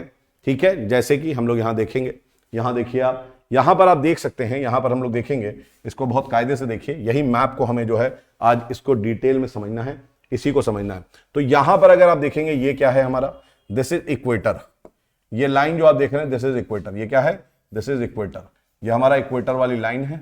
ठीक है, ये इक्वेटर वाली लाइन है 0 डिग्री, और इक्वेटर वाली लाइन पे यहां पर एक आपकी विंड्स चलती हैं और इनको हम बोलते हैं क्या, ट्रेड विंड्स। यहां पर ईस्टर्ली ट्रेड विंड्स चलती हैं, इजंट इट, यहां पर ईस्टर्ली ट्रेड विंड्स चलती हैं इस तरीके से, ये क्या चलती हैं, ट्रेड विंड्स चलती हैं। इसी तरीके से इधर आप देखते हैं तो इधर आपकी वेस्टर्ली विंड्स चलती हैं, ऊपर की तरफ क्या चलती हैं, वेस्टर्ली विंड्स चलती हैं। नीचे भी आपकी क्या चलती हैं, तो नीचे भी आपकी वेस्टर्ली विंड्स चलती हैं। ठीक है, इस तरीके से। तो ये जो विंड्स हैं, ये विंड्स बेसिकली क्या है, पानी को धकेलती हैं। ये विंड्स जो हैं ये पानी को धकेलती हैं, और ये प्रिवेलिंग विंड्स हैं। प्रिवेलिंग विंड्स मतलब पोलर ईस्टर्ली विंड्स ऊपर चल रही हैं, वेस्टर्ली विंड्स बीच में चल रही हैं टेम्परेट रीजन में, और इक्वेटोरियल ट्रेड विंड्स आपकी नीचे चल रही हैं। तो ये हमने करा है, ये विंड्स में हम जानते हैं कि विंड्स कैसे मूव करती हैं। तो जो हमारी ट्रेड विंड्स हैं उनकी डायरेक्शन क्या होती है, ईस्टर्ली होती है ना। तो ट्रेड विंड्स हमारी जो है ईस्टर्ली चलती हैं, इसलिए ये क्या करती हैं, ये सबसे बड़ा फैक्टर है जिसकी वजह से आपके वाटर फ्लो करता है। एक प्लेट ले लो, एक प्लेट में पानी लो और फूको, तो जिस तरफ आप क्या करेंगे, ब्लो करेंगे एयर, पानी उस तरफ जाएगा, पानी उस तरफ जाएगा। क्यों? क्योंकि आपकी एयर में फ्रिक्शनल ड्रैग है। जब आप फूक रहे हैं तो जो उसका सरफेस है पानी का, है ना, पानी के सरफेस में फ्रिक्शन होता है, फ्रिक्शन की वजह से वो क्या हो रहा है, आगे जा रहा है। तो प्रिवेलिंग विंड्स जो हैं, प्रिवेलिंग विंड्स ये बेसिकली क्या करती हैं, ये फ्रिक्शनल ड्रैग करती हैं।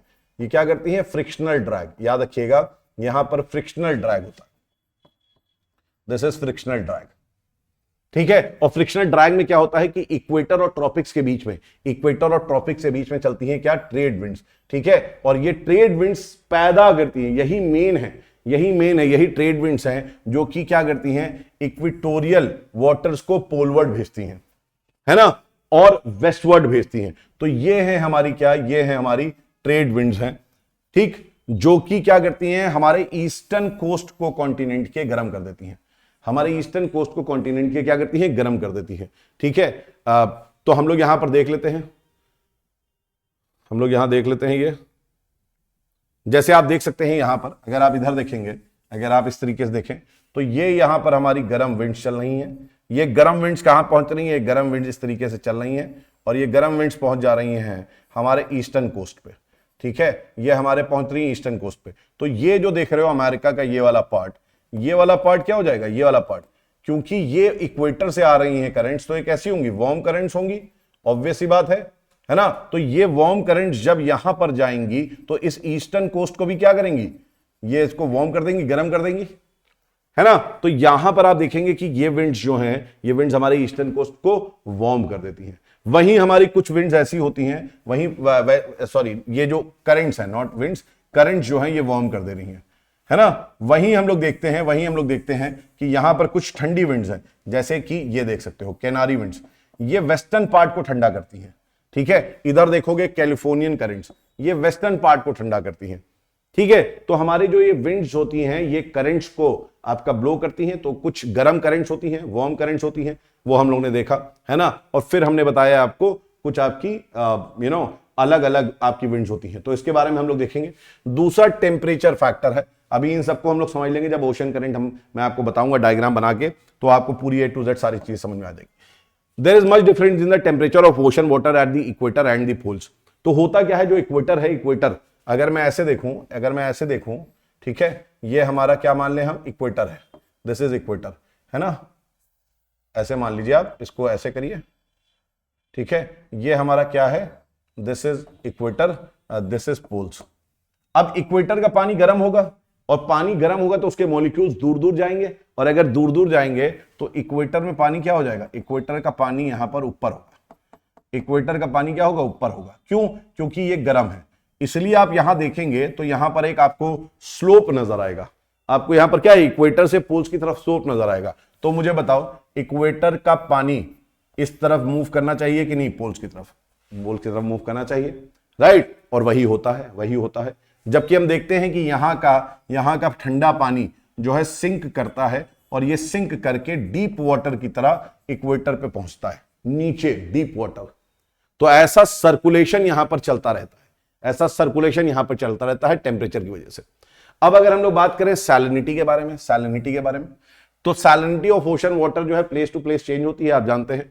जहां पर हाई सैलिनिटी होती है वहां पर पानी डेंस होता है, जहां पर हाई सैलिनिटी होती है वहां पर पानी डेंस होता है ना। और अगर डेंस पानी है तो डेंस पानी क्या होगा, डेंस पानी हमेशा सरफेस वाटर जो है जिसकी डेंसिटी कम होती है, जो कि गर्म होता है, उसके नीचे आपका बहेगा, ठीक है। तो आप देख सकते हैं water of low salinity flow on the surface of waters of high salinity, while waters of high salinity flow at the bottom towards the water of low salinity।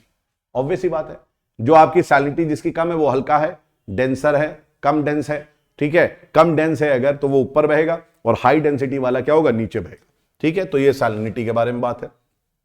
जैसे एग्जाम्पल के तौर पे, फॉर एग्जाम्पल मेडिटेरेनियन रीजन, ठीक है, there is great difference in salinity between the waters of open Atlantic Ocean and those of particularly enclosed in Mediterranean सी।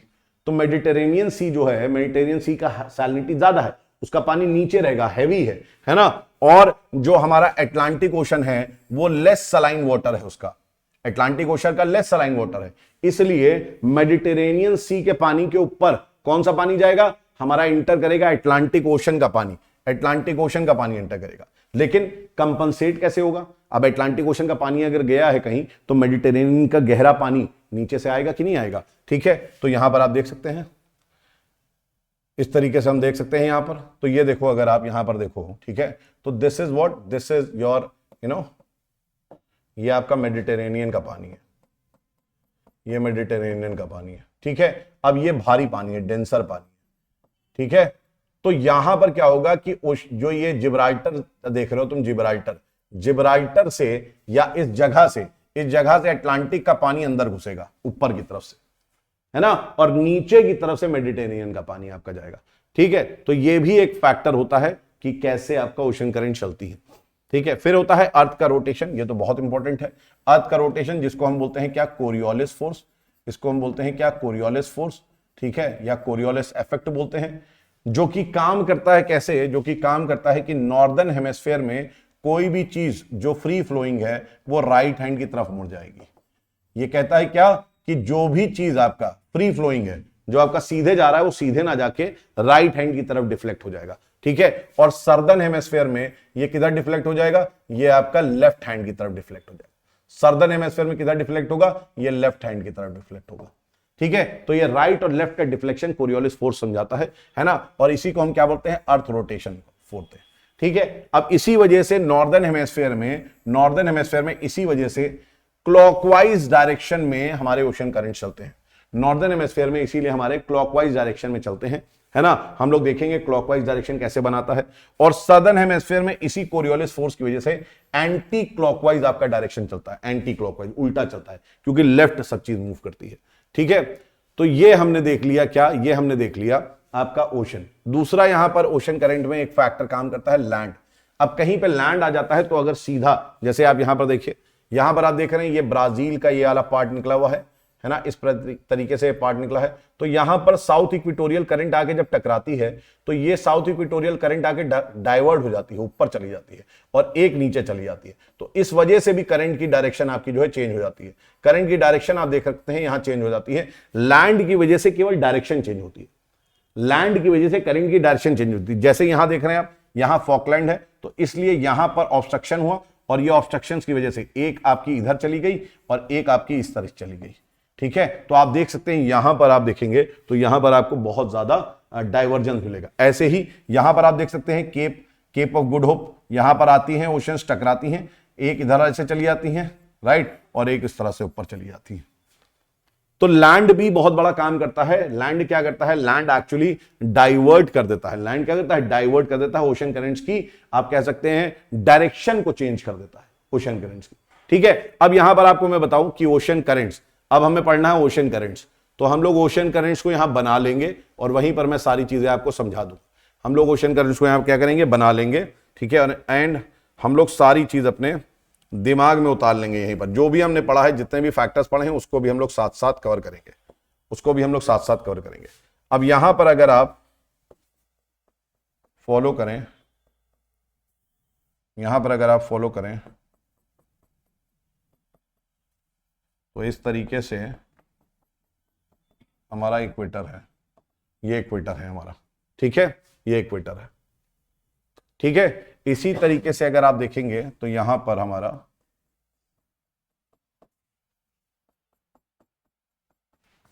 यहां पर हमारा 40 degree latitude है, 40 डिग्री लैटिट्यूड है ना। और इस तरीके से यहां देखेंगे आप,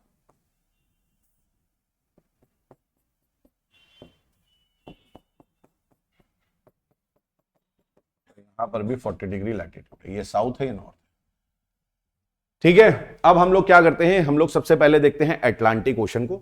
अटलांटिक ओशन में नॉर्थ अटलांटिक है और हमारा साउथ अटलांटिक है, इसको वो करना, नॉर्थ अटलांटिक है और साउथ अटलांटिक है। अब देखिए हम लोग ओशन करेंट्स को यहां पर कवर करते हैं। सबसे पहला ओशन करेंट्स हम यहां देखेंगे, वो चलता है यहां से, वो चलता है इस तरीके से यहां पर, ठीक है। और ये जो ओशन करेंट्स है, आप ये जो ओशन करेंट्स चल रहे हैं, ठीक है, इन ओशन करेंट्स को हम क्या बोलते हैं, ये ओशन करेंट्स चल रहे हैं ट्रेड विंड्स की वजह से। ये प्रिवेलिंग विंड्स है हमारी, क्या, ट्रेड विंड्स, उनकी वजह से ये चल रहे हैं, है ना, उनकी वजह से इस डायरेक्शन में चलती हैं। अब इनको हम क्या बोलते हैं, फर्स्ट, यहां लिख लो और यहां लिख लो सेकंड। तो जो हमारा फर्स्ट है, फर्स्ट जो हमारा है, उसको हम बोल रहे हैं क्या, उसको हम बोल रहे हैं, ये हमारा है north equatorial, north equatorial warm current. और ये अटलांटिक ओशन में है तो north equatorial Atlantic warm current, north equatorial Atlantic warm current. और यहां पर आप देखेंगे तो यहां पर चल रहा है south equatorial, south equatorial cold warm current, ठीक है, south equatorial warm current. Equator के पास है तो भैया करंट कैसा होगा, ऑब्वियस सी बात है, आपका ये जो करंट होगा गर्म होगा, है ना। अब यहां पर आप देखते हैं ब्राजील का ये शोल्डर है, ये ब्राजील का शोल्डर कहलाता है, ठीक है, ये ब्राजील का कंधा कहलाता है। अब ये ऑब्स्ट्रक्शन पैदा करता है, ये साउथ में ऑब्स्ट्रक्शन पैदा करता है। तो होता क्या है कि साउथ में, मैं रेड से मार्क कर रहा हूं किसको, हमारे वार्म करंट को, साउथ में इस तरीके से, साउथ में इस तरीके से हमारी जो करंट्स हैं वो घूम जाती हैं, साउथ में हमारी करंट जो है वो डाइवर्ट कर जाती है, एक, है ना, ये इस तरीके से डाइवर्ट कर गई। अब इनको हम क्या बोलते हैं, ये थर्ड जो हमारी है, इन थर्ड वाले को हम बोलते हैं, this is known as Brazil, Brazilian warm current. Obviously बात है, ये कौन सी करंट होगी, ये हमारी वार्म करंट है, ये कहला रही है क्या, ब्राजीलियन वार्म करंट। इसको हमने क्या बोला, इसको हमने बोला ब्राजीलियन वार्म करंट। ये लिखते चलिएगा आप लोग, ठीक है, क्योंकि मैं इसको बाद में रब कर दूंगा, इसको लिखते चलिएगा, राइट। अब यहां पर क्या हो रहा है कि जो हमारी साउथ इक्वेटोरियल करंट है, ये वाली जो हमारी करंट है, ठीक है, साउथ इक्वेटोरियल करंट, इसकी एक विंग तो क्या हुई, एक विंग तो नीचे की तरफ डाइवर्ट कर गई साउथ की तरफ, साउथ की तरफ, और ये ब्राजील यहां पर है इसलिए इसका नाम क्या पड़ गया, ब्राजीलियन करंट। एक विंग जो हमारी है वो ऊपर की तरफ चली जाती है, ऊपर की तरफ चली जाती है, और ये ज्वाइन कर लेती है किसको, ये ज्वाइन कर लेती है यहां से आ रही जो हमारी करंट है, इसको ज्वाइन कर लेती है, जो कि नॉर्थ इक्वेटोरियल करंट है ना, नॉर्थ इक्वेटोरियल करंट है, इनको ज्वाइन कर लेती है। इनको ज्वाइन करके ये आगे बढ़ती है, ये आगे बढ़ती है इस तरीके से, और ये एंटर कर जाती है कहां, ये एंटर कर जाती है फ्लोरिडा में, ये एंटर कर जाती है कहां, फ्लोरिडा में। तो अब हम लोग ऊपर वाला पार्ट को समझेंगे, ये एंटर कर जाती है फ्लोरिडा में, और फ्लोरिडा में जहां ये एंटर कर जाती है वहां पर है फ्लोरिडा स्टेट, यहां पर है फ्लोरिडा स्टेट। इस फ्लोरिडा स्टेट से ये जाती है, निकलती है इस प्रकार से, और ये ऊपर पहुंच जाती है ना, ये ऊपर पहुंच जाती है। तो यहां पर जो आप देख रहे हैं, यहां पर ये वाली जो करंट ऊपर की तरफ जा रही है, इसको बोलते हैं केन्स करंट, है ना, केनेस करंट या केन्स करंट बोलते हैं यहां पर। लेकिन मैटर जो ज्यादा करता है वो है यहां पर फोर्थ, इसको फोर्थ यहां पर फ्लोरिडा के पास जो है, इसको हम क्या बोलते हैं, फ्लोरिडा वार्म करंट, इसको क्या बोलते हैं, फ्लोरिडा वार्म करंट बोलते हैं। ये हमारी कहला रही है क्या, फ्लोरिडा वार्म करंट कहला रही है, ठीक है। और यहां फिफ्थ लिख लो, फिफ्थ, ये जो चल रही है ये बहुत फेमस आपकी कौन सी है, इसको बोलते हैं गल्फ स्ट्रीम, जो कि एक वार्म करंट है, गल्फ स्ट्रीम, जो कि क्या है, गल्फ स्ट्रीम वार्म करंट, ठीक है। तो गल्फ स्ट्रीम वार्म करंट यहां लिख लो। अब ये यहां पर देखेंगे आप, यहां पर अगर देखेंगे तो ये इस तरफ मूव कर रही है, ये पूरी गर्म है, गर्म है यहां पर। जब ये 40 डिग्री पहुंचती है, जब ये 40 डिग्री पहुंचती है तो इसमें यहां पर दो चीजें काम करती हैं, यहां पर दो चीजें काम करती हैं। एक काम करता है हमारी वेस्टर्ली विंड्स, यहां पर क्या चल रही है, 35 डिग्री के बाद वेस्टर्ली विंड्स चलती हैं, और वो वेस्ट दिशा में बह रही है, इधर बह रही है, इस तरफ बह रही है ना। प्लस यहां पर कोई भी चीज सीधी नहीं चल सकती है, मैंने आपको बताया है ना, सीधी नहीं चल पाएगी, वो डिफ्लेक्ट करेगी, क्योंकि यहां पर कोरियोलिस फोर्स लग रहा है, रोटेशन ऑफ द अर्थ लग रहा है, ठीक है। इसलिए इनकी डायरेक्शन जो है अब वेस्टर्ली की वजह से इस तरीके से घूम जाती है, इस तरीके से घूम जाती है वेस्टर्ली की वजह से, ठीक है। इनकी इस तरीके से वेस्टर्ली की वजह से जो आप कह सकते हैं विंड, वो करंट है, वो करंट हमारी घूम जा रही है, लेकिन है तो ये वार्म ही करंट, है ना। और इसको हम क्या बोलते हैं, ये है हमारा सिक्स्थ, ये हमारी सिक्स्थ है, और इसको हम सिक्स्थ यहां लिख लो, सिक्स्थ को बोलते हैं हम north Atlantic, north Atlantic drift, जो कि वार्म है, जो कि क्या है, वार्म करंट है, नॉर्थ अटलांटिक ड्रिफ्ट, है ना। इस तरीके की वार्म करंट चलती है। और ये क्यों चल रही है, तो यहां दो फोर्सेस लग रहे हैं, एक तो वेस्टर्ली लग रहा है और दूसरा लग रहा है कोरियोलिस फोर्स। अब आप बोलेंगे सर कोरियोलिस फोर्स इसमें क्यों नहीं लगा, ये तो इस तरीके से सीधे आपकी चलती चली गई, ये तो सीधे चल रही थी यहां पर तो आपने कुछ नहीं बताया, यहां तो आपने बताया ये सीधे है, यहां पर आपने कहा ये तो सीधे चल रही थी इस तरीके से, सर ये इस तरीके से सीधे चल रही थी, यहां तो डिफ्लेक्शन नहीं हो रहा था, ना ही नीचे डिफ्लेक्शन हो रहा था। तो भैया एक चीज समझो कि यहां पर जो आपका ये है 1 और 2 है ना, ये इक्वेटर पे है और इक्वेटर पे कोरियोलिस फोर्स 0 होता है, मिनिमम होता है, इसलिए यहां डिफ्लेक्शन नहीं होगा। लेकिन जैसे जैसे आप पोल्स की तरफ बढ़ेंगे डिफ्लेक्शन बढ़ता जाएगा, है ना। और यही नतीजा है कि यहां पर 40 डिग्री पहुंचने के बाद, ठीक है, 40 डिग्री पहुंचने के बाद हमारी जो ओशन करंट है वो डिफ्लेक्ट कर जाती है और ये कहलाती है क्या, ये कहलाती है नॉर्थ अटलांटिक ड्रिफ्ट। यहां पर ये जो देख रहे हो उसको क्या बोलते हैं, नॉर्थ अटलांटिक ड्रिफ्ट। अब नॉर्थ अटलांटिक ड्रिफ्ट जो है ये आपका बेसिकली 3 पार्ट्स में डिवाइड हो जाती है। एक आपका यहां पर पार्ट जो है वो चला जाता है नॉर्वेजियन करंट के रूप में आर्कटिक ओशन में, इसको हम 7th बोल दे रहे हैं। ये 7th हमारा कौन सा है, तो ये 7th लिख लो यहां पर। 7th हमारा जो है ये कहला रहा है नॉर्वेजियन करंट, इसको हम क्या बोल रहे हैं, नॉर्वेजियन करंट बोल रहे हैं, ठीक है, ये नॉर्वेजियन करंट है। और इसी की वजह से नॉर्वे जो है, नॉर्वे में आइस कभी रहती नहीं है क्योंकि ये वार्म करंट है। नॉर्वेजियन करंट जो है ये वार्म करंट है। एक आपका करंट जो है वो ईस्ट में इधर एंटर कर जाता है, यहां पर गर्म कर देता है वो, है ना। और एक जो है आपका, एक जो है वो अब आगे चलते चलते, देखो एक चीज समझो, आगे इधर जो चल रहा है यहां पर कुछ तो तेजी से चले गए, कुछ तो तेजी से सीधे चले जाएंगे, लेकिन कुछ वाटर आपका यहां पर जो है वो डिफ्लेक्ट करेगा नीचे। क्यों, क्योंकि यहां पर कोरियोलिस फोर्स लग रहा है और कोरियोलिस फोर्स कह रहा है कोई भी चीज सीधे नहीं चलेगी, वो राइट मुड़ जाएगी। वो क्या होगा, राइट मुड़ेगी। तो यहां पर कुछ चीज आपकी क्या होगी, इस तरीके से राइट मुड़ेगी। अब इस राइट पे और ये राइट मुड़ेगी, ये और राइट मुड़ेगी, और इस तरीके से आप देखेंगे कि यहां पर आपकी एक विंड चल रही है, यहां पर एक आपकी क्या चल रही है, यहां पर आपकी एक विंड चल रही है, ठीक है। और इस विंड को हम क्या बोल रहे हैं, ये जो विंड है, ये विंड बेसिकली आप not wind, sorry I am really sorry, ये करंट चल रही है, इस करंट को हम बोल रहे हैं, ये एर्थ लिख लो, है ना। और ये है हमारी क्या, कैनारी करंट। ये कैनारी कोल्ड करंट है, याद रखिएगा ये क्या है, ये कैनारी कोल्ड करंट है। This is Canary cold current, ठीक है, ये याद रखिएगा क्या है, कैनारी कोल्ड करंट, ठीक है। इस बात को याद रखिएगा, ये क्या है, ये आप याद रखिएगा कि आपको कैनारी कोल्ड करंट है, जस्ट अ सेक, ठीक है, ये कैनारी कोल्ड करंट है, ठीक है, this is Canary cold current. ये कैनारी कोल्ड करंट क्या हो रहा है, ये कैनारी कोल्ड करंट आके हमारे नॉर्थ इक्वेटोरियल करंट में मिल जाती है ना। तो आप देखेंगे इस तरीके से, आप देखेंगे इस तरीके से कि यहां पर, यहां चल रही है क्या, यहां चल रही है ये गर्म, ये गर्म, और इधर चल रही है क्या, इधर चल रही है ये आपकी ठंडी करंट। तो ये एक सर्कल बन जा रहा है, ये एक सर्कल बन जा रहा है, ठीक है। अब ठंडी करंट्स कुछ और भी चलती हैं, केवल कैनारी करंट आपकी ठंडी करंट नहीं है, आपकी और भी कुछ अंडर वाटर, ये अंडर वाटर करंट है। इसमें ठंडा पानी कहां से आया, तो आप सोच रहे होंगे इसमें ठंडा पानी कहां से आया। देखो क्या हुआ, जब आपने प्लेट में फूका, इधर की तरफ आपने फूका, ट्रेड विंड्स किस तरफ है, इस तरफ चल रही है, तो इस तरफ जब आपने पानी फूका, तो प्लेट में अगर फूकोगे उधर की तरफ, तो पानी किधर जाएगा, सब उस तरफ जाएगा, है ना। तो एक्चुअली यहां पर क्या हो जाता है, इस तरीके से समझिए आप, यहां पर आप इस तरीके से समझिए कि एक्चुअली हो क्या जाता है। ये मान लो हमारा इधर का कोस्ट है ना, पानी आपका ये था, ये आपका पानी था, आपने इधर से विंड चल रही है, ये हमारी विंड चल रही है इस तरफ से, इस तरफ चल रही है विंड। ये विंड जब चली तो पानी क्या हुआ, पानी हमारा जो है सरफेस वाटर इधर ज्यादा कलेक्ट हो जाएगा कि नहीं, जिधर फूकोगे उसके ऑपोजिट, जिधर फूक रहे हो उसी डायरेक्शन में तो आपका पानी इकट्ठा होगा। तो यहां पर क्या हो जाता है, यहां पर आपका, यहां पर पानी ज्यादा कलेक्ट हो जाता है, और जहां पानी ज्यादा कलेक्ट हो जाता है वहां पर होती है डाउन वेलिंग, ठीक है, वहां पर क्या होती है, डाउन वेलिंग। और यहां से ठंडा पानी जो है, ठंडा पानी इधर आता है उल्टी साइड। तो अगर यहां गर्म पानी हो रहा है, यहां गर्म पानी है, तो यहां पर अपवेलिंग की वजह से, यहां पर किसकी वजह से, अपवेलिंग। अपवेलिंग मतलब होता है नीचे का ठंडा पानी जहां आता है, नीचे का ठंडा पानी जहां आता है वहां पर अपवेलिंग होता है। तो इधर की साइड अपवेलिंग हो रहा है, कैनारी कोल्ड करंट की साइड क्या हो रहा है, पानी नीचे से आ रहा है, क्योंकि इस तरफ गर्म पानी है, इस तरफ ये क्या है, वार्म वाटर, ये वार्म वाटर है, तो इधर नीचे से आने वाला पानी कैसा होगा, कोल्ड होगा, ऑब्वियस सी बात है। तो इधर कोल्ड है, इधर वार्म। इसके साथ साथ आपको कोल्ड करंट कहीं से और भी आ रही है, ये आप देख रहे हैं यहां से, ये ग्रीनलैंड करंट है, ये ग्रीनलैंड करंट आके इस तरफ यहां पर मिलती है न्यू फाउंडलैंड पे, ठीक है, ये ग्रीनलैंड करंट है, ठीक है। तो इसका नाम दे दो 9th, और 9th को यहीं लिख लो ग्रीनलैंड करंट।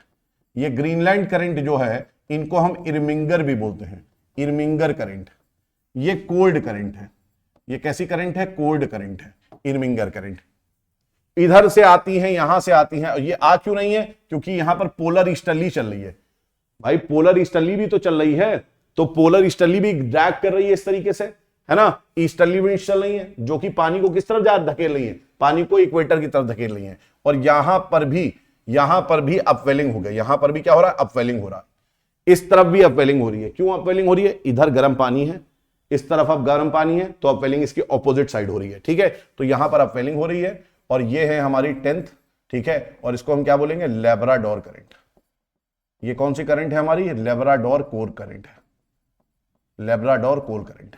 ठीक है, अब गल्फ स्ट्रीम और लैब्राडोर यहां मिल रही है। ये है न्यू फाउंडलैंड। जहां पर गल्फ स्ट्रीम मिल रही है, देख रहे हो नीचे से गल्फ स्ट्रीम, ऊपर से लैब्राडोर करंट जहां मिल रही है, उस जगह का नाम क्या है? न्यू फाउंडलैंड। और यहीं पर बेटा न्यू फाउंडलैंड में क्या था आपको याद है?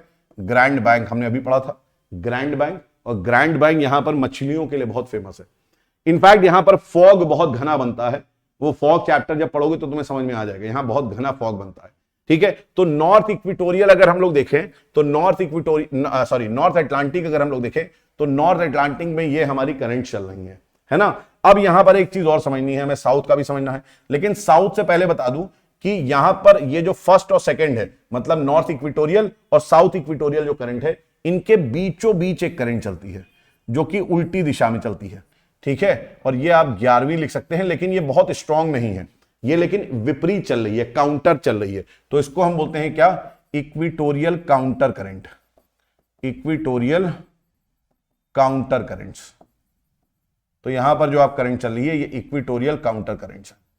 ठीक है, तो ये हो गया। अब आ जाते हैं नीचे। नीचे हमने देखा, यहां पर नीचे हमने देखा कि यहां पर चल रही है क्या? ब्राजीलियन। 3rd नंबर पे मैं लिखा मैंने ब्राजीलियन करंट चल रही है। ये गर्म करंट है, ब्राजीलियन करंट। ठीक है, अब ये ब्राजीलियन करंट जो है जैसे जैसे 40 डिग्री के पास पहुंचती हैं, इनमें डिफ्लेक्शन होना स्टार्ट हो जाता है और ये डिफ्लेक्ट होके नीचे की तरफ चली जाती है इस तरह से। ठीक है, और यहां पे चल रही है क्या? यहां पे चल रही है वेस्ट विंड ड्रिफ्ट। यहां पे क्या चल रही है? ये पूरे ओशन में, इंडियन ओशन, पैसिफिक ओशन, हर जगह पे यहां पर चल रही है एक कोल्ड करंट चल रही है। ये परमानेंटली चलती रहती है 60 डिग्री लैटिट्यूड के पास। इनको हम बोलते हैं क्या? इनको हम बोलते हैं वेस्ट विंड ड्रिफ्ट। तो हमारा वेस्टर्लीज जो है, ये वेस्टर्लीज का भी बहुत बड़ा रीजन है इनको ड्रिफ्ट करने में। लेकिन ये जो आप देख रहे हैं गर्म करंट, ये गर्म करंट इस प्रकार से यहां पर है ना, इनको हम दे देते हैं 12वां नंबर, और 12वें नंबर पे लिख लो यहां पर ये जो करंट है हमारी 12th नंबर पे जो करंट है, इनको हम बोलते हैं साउथ अटलांटिक ड्रिफ्ट। इनको बोलते हैं south Atlantic warm current, south Atlantic warm current. ये हमारी साउथ अटलांटिक है ना। लेकिन यहां पर अगर आपका गर्म पानी इकट्ठा हो रहा है तो यहां पर क्या है? यहां पर अपवेलिंग होगी, यहां पे अपवेलिंग होगी, तो यहां पर भी एक करंट चलेगी इस तरीके से, यहां पे भी करंट चलेगी। तो ये जो साउथ अटलांटिक आप देख रहे हैं, साउथ अटलांटिक का एक विंग इधर टच हो जाता है, एक south Atlantic west wind drift में मिल जाती है, और एक इधर आपका इधर कर्व हो जाती है जो कि ठंडी करंट बन जाती है आपकी, है ना, ठंडी करंट बन जाती है। और ये ठंडी करंट क्या कहलाती है? ये ठंडी करंट कहलाती है 13 नंबर लिख लो, this is known as Benguela current. ये हमारी कौन सी करंट है? ये बेंगुला करंट है जो कि अफ्रीका के कोस्ट पे पास चल रही है। इन करंट्स की वजह से, ठंडी करंट्स की वजह से आपका डेजर्ट फॉर्म होता है, मालूम है। बेंगुला करंट के बारे में बात करें तो यहां पर नाबिब, बेंगुला करंट का अगर मैं संबंध बताऊं आपको तो यहां नाबिब आपका डेजर्ट है, और यहां पर कालाहारी बुशवेल्ड है। ठीक है, कालाहारी बुशवेल्ड और नामिब जो है बेंगुला करंट की वजह से। जबकि कैनारी करंट किसके लिए रिस्पॉन्सिबल है? तो यहां पर है सहारा डेजर्ट के लिए, सहारा डेजर्ट के लिए। कोल्ड करंट्स जो होती हैं ये वार्म, जो ट्रॉपिकल रीजन्स में चल रही है, वो हमारे ट्रॉपिकल वार्म डेजर्ट्स के लिए रिस्पॉन्सिबल होती है। यहां पर हाई प्रेशर ये क्रिएट करती है, ठंडा पानी इनके ऊपर ये ठंडा पानी होता है, तो इनके ऊपर की एयर जो होती है ठंडी हो जाती है, ठंडी होकर वो नीचे की तरफ जाती है, नीचे की तरफ जब वो आती है तो हाई प्रेशर बनता है, और नीचे की तरफ आने वाली जो हाई प्रेशर है वो कभी कंडेंसेशन करती नहीं, कभी बादल बनाती नहीं, तो नीचे गिरने वाली हवा कभी भी बारिश नहीं करती है, तो यहां पर डेजर्ट होता है। ठीक है, ये चीज मैंने आपको बता दी यहां पर, दिस इज वेरी इंपॉर्टेंट, ये आपको समझना है। ठीक है, अब एक चीज आपको यहां पर बहुत क्लियरली समझनी है। क्या क्लियरली समझना है? आपको क्लियरली यह समझना है कि यहां पर अगर आप देखें, ठीक है, नॉर्थ अटलांटिक ओशन में, तो नॉर्थ अटलांटिक ओशन में एक क्या बन रहा है, जायर बन रहा है। यहां पर एक क्या बन रहा है, जायर बन रहा है। जायर, जायर क्या होता है, एक ग्लास लो, पानी लो, चम्मच से पानी को हिला दो तो देखते हो कैसा आपका एक जायर बन जाता है। वैसे ही तो यहां पर भी हो रहा है, देखो क्लॉकवाइज डायरेक्शन में यहां मूवमेंट हो रहा है तो यहां जायर बन रहा है ना। और इस यहां पर देखोगे तुम तो ये जो पार्ट है, ये जो पार्ट है बीच का खाली भाग, यहां पर कोई मूवमेंट नहीं हो रहा वाटर का, ये बीच का खाली भाग है, नॉर्मली अपना है ये पड़ा हुआ। मूवमेंट इधर साइड में हो रहा है, बीच वाला खाली भाग पड़ा है ना। और यहां पर एक सीवीड, यहां पर एक सीवीड होती है, सीवीड जिसको बोलते हैं सरगाजम। क्या बोलते हैं, सरगाजम।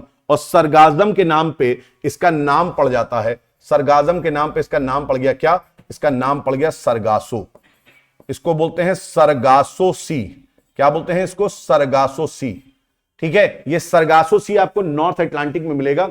और ये यहां सरगासो सी क्यों मिलता है, क्योंकि यहां पर आपको एक सीवीड मिलती है, यहां पर एक आपको सीवीड मिलती है जिसका नाम सरगाजम है, और उसी के नाम पे आपका सरगासो सी पड़ गया है, तो वो यहीं पर मिलेगा, है ना। और ये जायर जो है, ये जायर आपको कई जगह मिलेगा। ये जायर आपको यहां मिलेगा, ये यहां एंटी क्लॉकवाइज जायर मिलेगा। यहां क्लॉकवाइज अगर है ऊपर की तरफ तो नीचे की तरफ एंटी क्लॉकवाइज डायरेक्शन है। और नीचे एंटी क्लॉकवाइज क्यों है, क्योंकि यहां पर कोरियोलिस फोर्स कहता है कि लेफ्ट हैंड मूवमेंट होगा। यहां भी जायर मिलेगा आपको। इसके इनफैक्ट हम लोग देखेंगे इधर भी जायर मिलेगा आपको, आप देखेंगे इधर भी आपको जायर मिलेगा, ऊपर भी जायर मिलेगा। केवल और केवल नॉर्थ इंडियन ओशन में आपको जायर नहीं मिलेगा, क्योंकि यहां पर जायर बन नहीं पाता, इसका अलग कंडीशन है। बाकी हर जगह आपको क्या मिलेगा, जायर मिलेगा। ठीक है, तो ये एक तो आपकी इंपॉर्टेंट चीज हो गई। तो ये क्या था हमारा, ये था हमारा अटलांटिक ओशन। ठीक है, अब इसकी स्क्रीनशॉट यहां पर मैं हट रहा हूं, तुम लोग ले लो या बना लेना, क्योंकि ये वीडियो रिकॉर्डेड है, आप देख लीजिएगा। अब हम आपको बताने जा रहे हैं दूसरा, यही पूरा फॉर्मूला फॉलो करके पैसिफिक ओशन में बनाने जा रहा हूं मैं। ठीक है, तो इसको आप क्या कर सकते हैं, इसको मैं हटा रहा हूं, और अब इसको हटाने के बाद अब यहां पर मैं बहुत आपको पैसिफिक ओशन का मैं बनाने जा रहा हूं, तो आप लोग यहां पर इसको देख लीजिएगा। ठीक है, बाकी मैंने इसकी पीडीएफ लगा रखी है, कहां पर पीडीएफ मैंने लगा रखी है स्लाइड्स में, तो वहां से आपको सारी पीडीएफ मिल जाएंगी, है ना। अब यहां पर देखो, इधर सिमिलरली यहां पर पैसिफिक ओशन में अगर हम देखेंगे, अगर हम लोग देखेंगे, ठीक है, तो पैसिफिक ओशन में इस तरीके से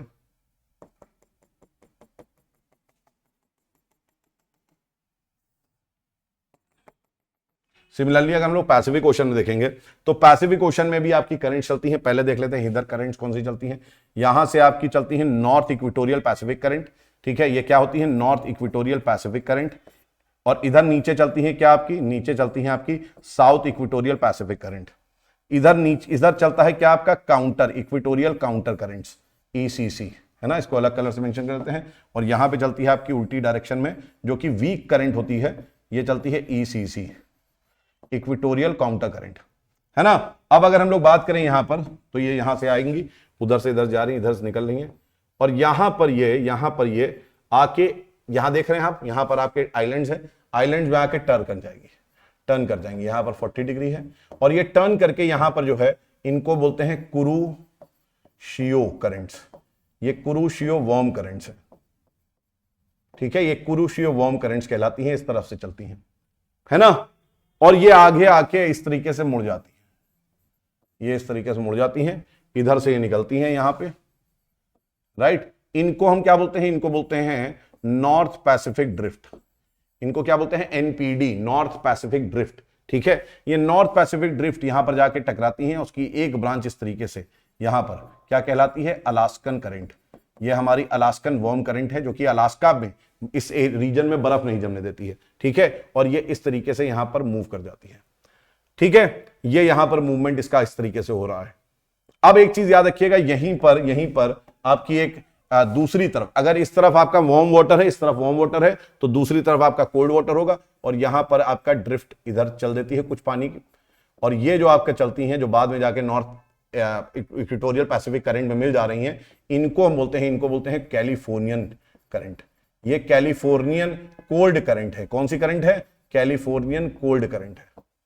ठीक है, तो ये याद रखिएगा, ये कैलिफोर्नियन कोल्ड करंट है। और कैलिफोर्नियन कोल्ड करंट जो है, ये किसके लिए है, तो आपका मोजावे डेजर्ट, मोजावे, सोनोरन, मैक्सिकन डेजर्ट, है ना, ये आपके इसके लिए फॉर्मेशन होता है। अब यहां से ऊपर क्या है, ऊपर से आपकी एक करंट आ रही है इधर से, है ना, ऊपर से करंट आ रही है, और ये जो है आपका देख रहे हैं आप बेरिंग सी से आ रही है, ये बेरिंग सी से तरफ से आती है, कोल्ड करंट बेरिंग सी से आ रही है, इसे बेरिंग करंट भी बोलते हैं, ये बेरिंग करंट भी कहलाती है, ये बेरिंग करंट भी कहलाती है, कोल्ड करंट है, बेरिंग करंट कहलाती है।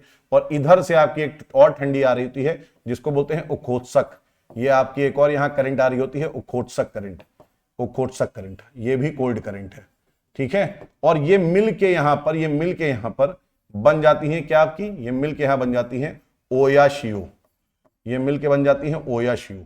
तो कुरुशियो और ओयाशियो जापान के पास मिलते हैं, कुरुशियो और ओयाशियो क्या होता है, गर्म और ठंडी, ये जापान के पास मिलते हैं, ये करंट्स है, ये जापान के पास मिल रहे हैं। यहां पर भी आपको बहुत सारा क्या मिलेगा, यहां पर भी आपको बहुत सारी सी मछलियां मिलेंगी, ठीक है।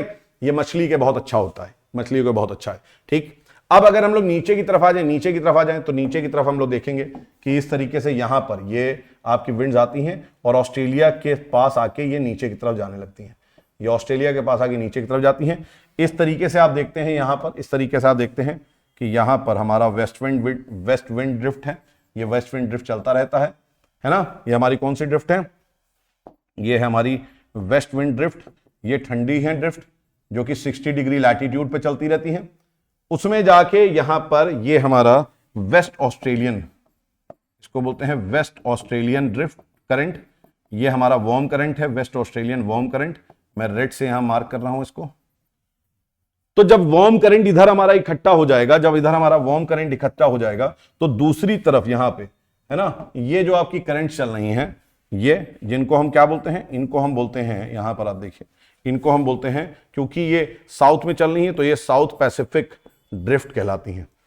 ये भी वार्म करंट, जैसे नॉर्थ पैसिफिक ड्रिफ्ट वैसे ही साउथ पैसिफिक ड्रिफ्ट, ये साउथ पैसिफिक ड्रिफ्ट है आपकी, ठीक है। ये जाती है, यहां फॉकलैंड पड़ता है, तो यहां पर ये जो है फॉकलैंड पे आके इस तरीके से यहां एक फॉकलैंड करंट बनती है, फॉकलैंड आइलैंड की वजह से फॉकलैंड करंट, और ये फॉकलैंड करंट जो है कोल्ड करंट है, फॉकलैंड कोल्ड करंट है ना। और बाकी करंट इधर ड्रिफ्ट कर जाती हैं और बहुत ठंडी करंट से होती हैं, इसमें वेस्ट विंड ड्रिफ्ट का पानी भी आ जाता है, एक्चुअली बहुत ठंडी करंट होती है। और इनको हम बोलते हैं क्या, इनको हम बोलते हैं पेरुवियन करंट, या इनको हम बोलते हैं हम्बोल्ट, इनको हम क्या बोलते हैं, हम्बोल्ट करंट बोलते हैं, है ना। ये कोल्ड करंट है, बहुत फेमस कोल्ड करंट है, जो कि पेरू के तट पे चल रही है, इस तरफ वेस्टर्न साइड पे। और ये वेस्टर्न साइड पे क्या करें, वेस्टर्न साइड पे डेजर्ट फॉर्म करती हैं, इनसे जो डेजर्ट बनता है बहुत फेमस, दुनिया का सबसे ड्राइएस्ट डेजर्ट, ये सबसे ड्राइएस्ट प्लेस है यहां पर अरिका, अटाकामा डेजर्ट, चिली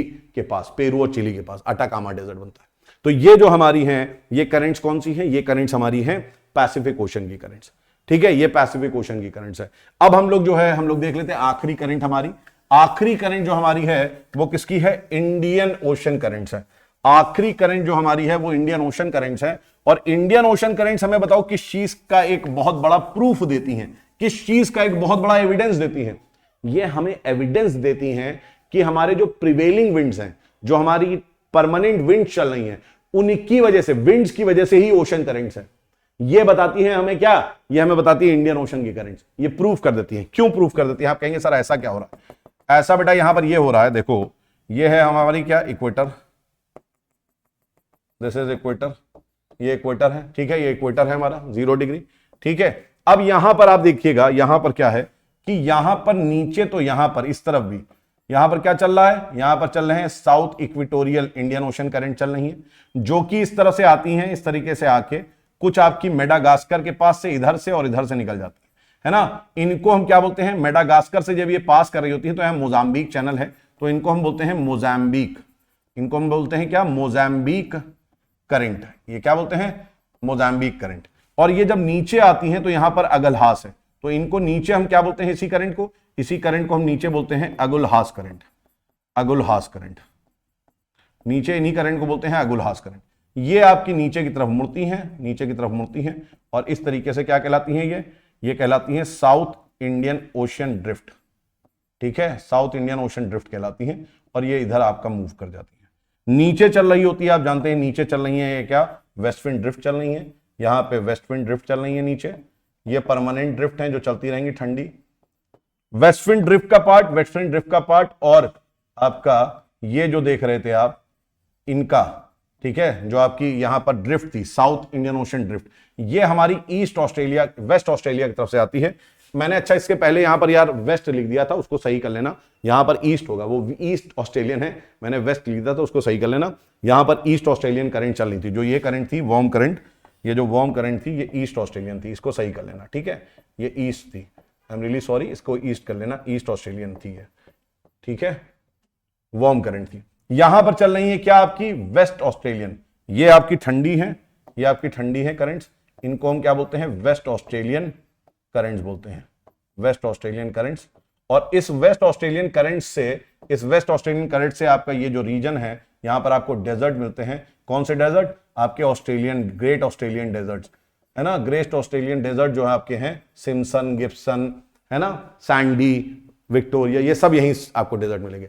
और फिर ये जाके क्या करती है, फिर ये जाके इस तरीके से ये मिल जाती है साउथ इक्वेटोरियल करंट पे, ठीक है। तो यहां देख रहे हैं आप, यहां पर भी वही सेम आपका जायर बना, यहां पर भी जायर बन जाता है, ये जायर बन जाता है, लेकिन जायर ये ऊपर नहीं बनता है, ये जायर ऊपर नहीं बनता है, ठीक है। अब यहां पर क्या होता है, ये सारी करंट आपने साउथ वाली देख ली, अब ऊपर वाले में देख लो, ऊपर वाले में क्या हो रहा है, यहां पर ऊपर वाले में हो ये रहा, ये है इक्वेटर, दिस इज इक्वेटर। ऊपर वाले में होता यह है कि यहां पर चलती है मॉनसून विंड्स, यहां पे क्या चलती है, मॉनसून विंड्स चलती हैं। और मॉनसून विंड्स जो होती हैं, वो जब मॉनसून विंड चलती हैं तो मॉनसून विंड्स यहां पर आके टकराती हैं इससे, है ना, मॉनसून विंड्स आके टकराती हैं यहां पर, ये सारी मॉनसून विंड जब आके यहां टकराती हैं, इधर टकराती हैं, तो ये टकरा के क्या होता है, ये टकरा के इस तरीके से आपका सर्कुलेशन बना लेती है, ये इस तरीके से क्या होता है, यहां पर सर्कुलेशन बना लेती है। तो इनका मूवमेंट जो होता है वो इस तरीके से सर्कुलर हो जाता है। ये कब है, ये हमारा समर्स में है, बना लो, ये कब है, ये समर्स में है, जब साउथ वेस्ट मॉनसून चल रहा है, जब क्या चल रहा है, साउथ वेस्ट मॉनसून चल रहा है, ये समर्स में चल रहा है, ठीक है। और दूसरा अगर हम लोग देखेंगे यहां पर विंटर्स में कैसा मूवमेंट होता है, तो विंटर्स में देखो कैसा मूवमेंट हो रहा है, विंटर्स में नॉर्थ ईस्ट ट्रेड विंड्स चल रही है, तो ये नॉर्थ ईस्ट ट्रेड विंड्स क्या होंगी, नॉर्थ ईस्ट ट्रेड विंड्स आपकी इस तरीके से टकराएंगी, यहां पर नॉर्थ ईस्ट ट्रेड विंड्स यहां टकराएंगी, और टकराने के बाद ये नॉर्थ ईस्ट ट्रेड विंड चल रही है, टकराएंगी, टकराने के बाद इस तरीके से घूम जाएंगी और यहां सर्कल बन जाएगा, ठीक है। तो ये उल्टा सर्कल यहां बन रहा होगा, उस समय उल्टा सर्कल बन रहा होगा। ये कब बन रहा होगा, ये विंटर्स में बन रहा होगा। ये सबसे बड़ा प्रूफ है, ये सबसे बड़ा प्रूफ है कि ओशन करंट्स जो हैं वो विंड की वजह से चलती हैं। तो सबसे इंपॉर्टेंट जो फैक्टर है वो विंड है, बाकी सब जो है उनकी डायरेक्शन को, उसकी डायरेक्शन को चेंज करते हैं। मेन काम जो है ये हमारी विंड्स कर रही हैं, ठीक है। तो दोस्तों ये है आज का टॉपिक, और मैं बता दूं कि यहां पर हमने पूरे नोट्स आपको दे रखे हैं बहुत अच्छी तरीके से, बहुत सेग्रीगेट करके अलग तरीके से मैंने बना रखे हैं। और हर स्लाइड के बाद यहां पर आपको मैं दिखा दूं कि मैंने यहां पर ये जो हम लोगों ने पढ़ा है, जो भी मैंने अभी आपको आखिरी में पढ़ाया ओशन करंट्स के बारे में, वो हम लोग ने यहां पर कर लिया है। मैं दिखा दे रहा हूं आपको, ठीक है। तो वो हम लोग ने यहां पर कर लिया है। ये देखिए आप, अटलांटिक ओशन के बारे में यहां पर दे रखा है पूरा डिटेल में, अटलांटिक ओशन का बारे में A to Z दे रखा है, इसको आप पढ़ लीजिएगा। मैंने पूरा यहां पर कवर कर रखा है, A to Z सारे ओशंस को कवर कर रखा है, ठीक है। तो दोस्तों आज के लिए यहीं तक, बहुत डिटेल आपका जीसी लियोंग में मैंने कवर करा ओशन।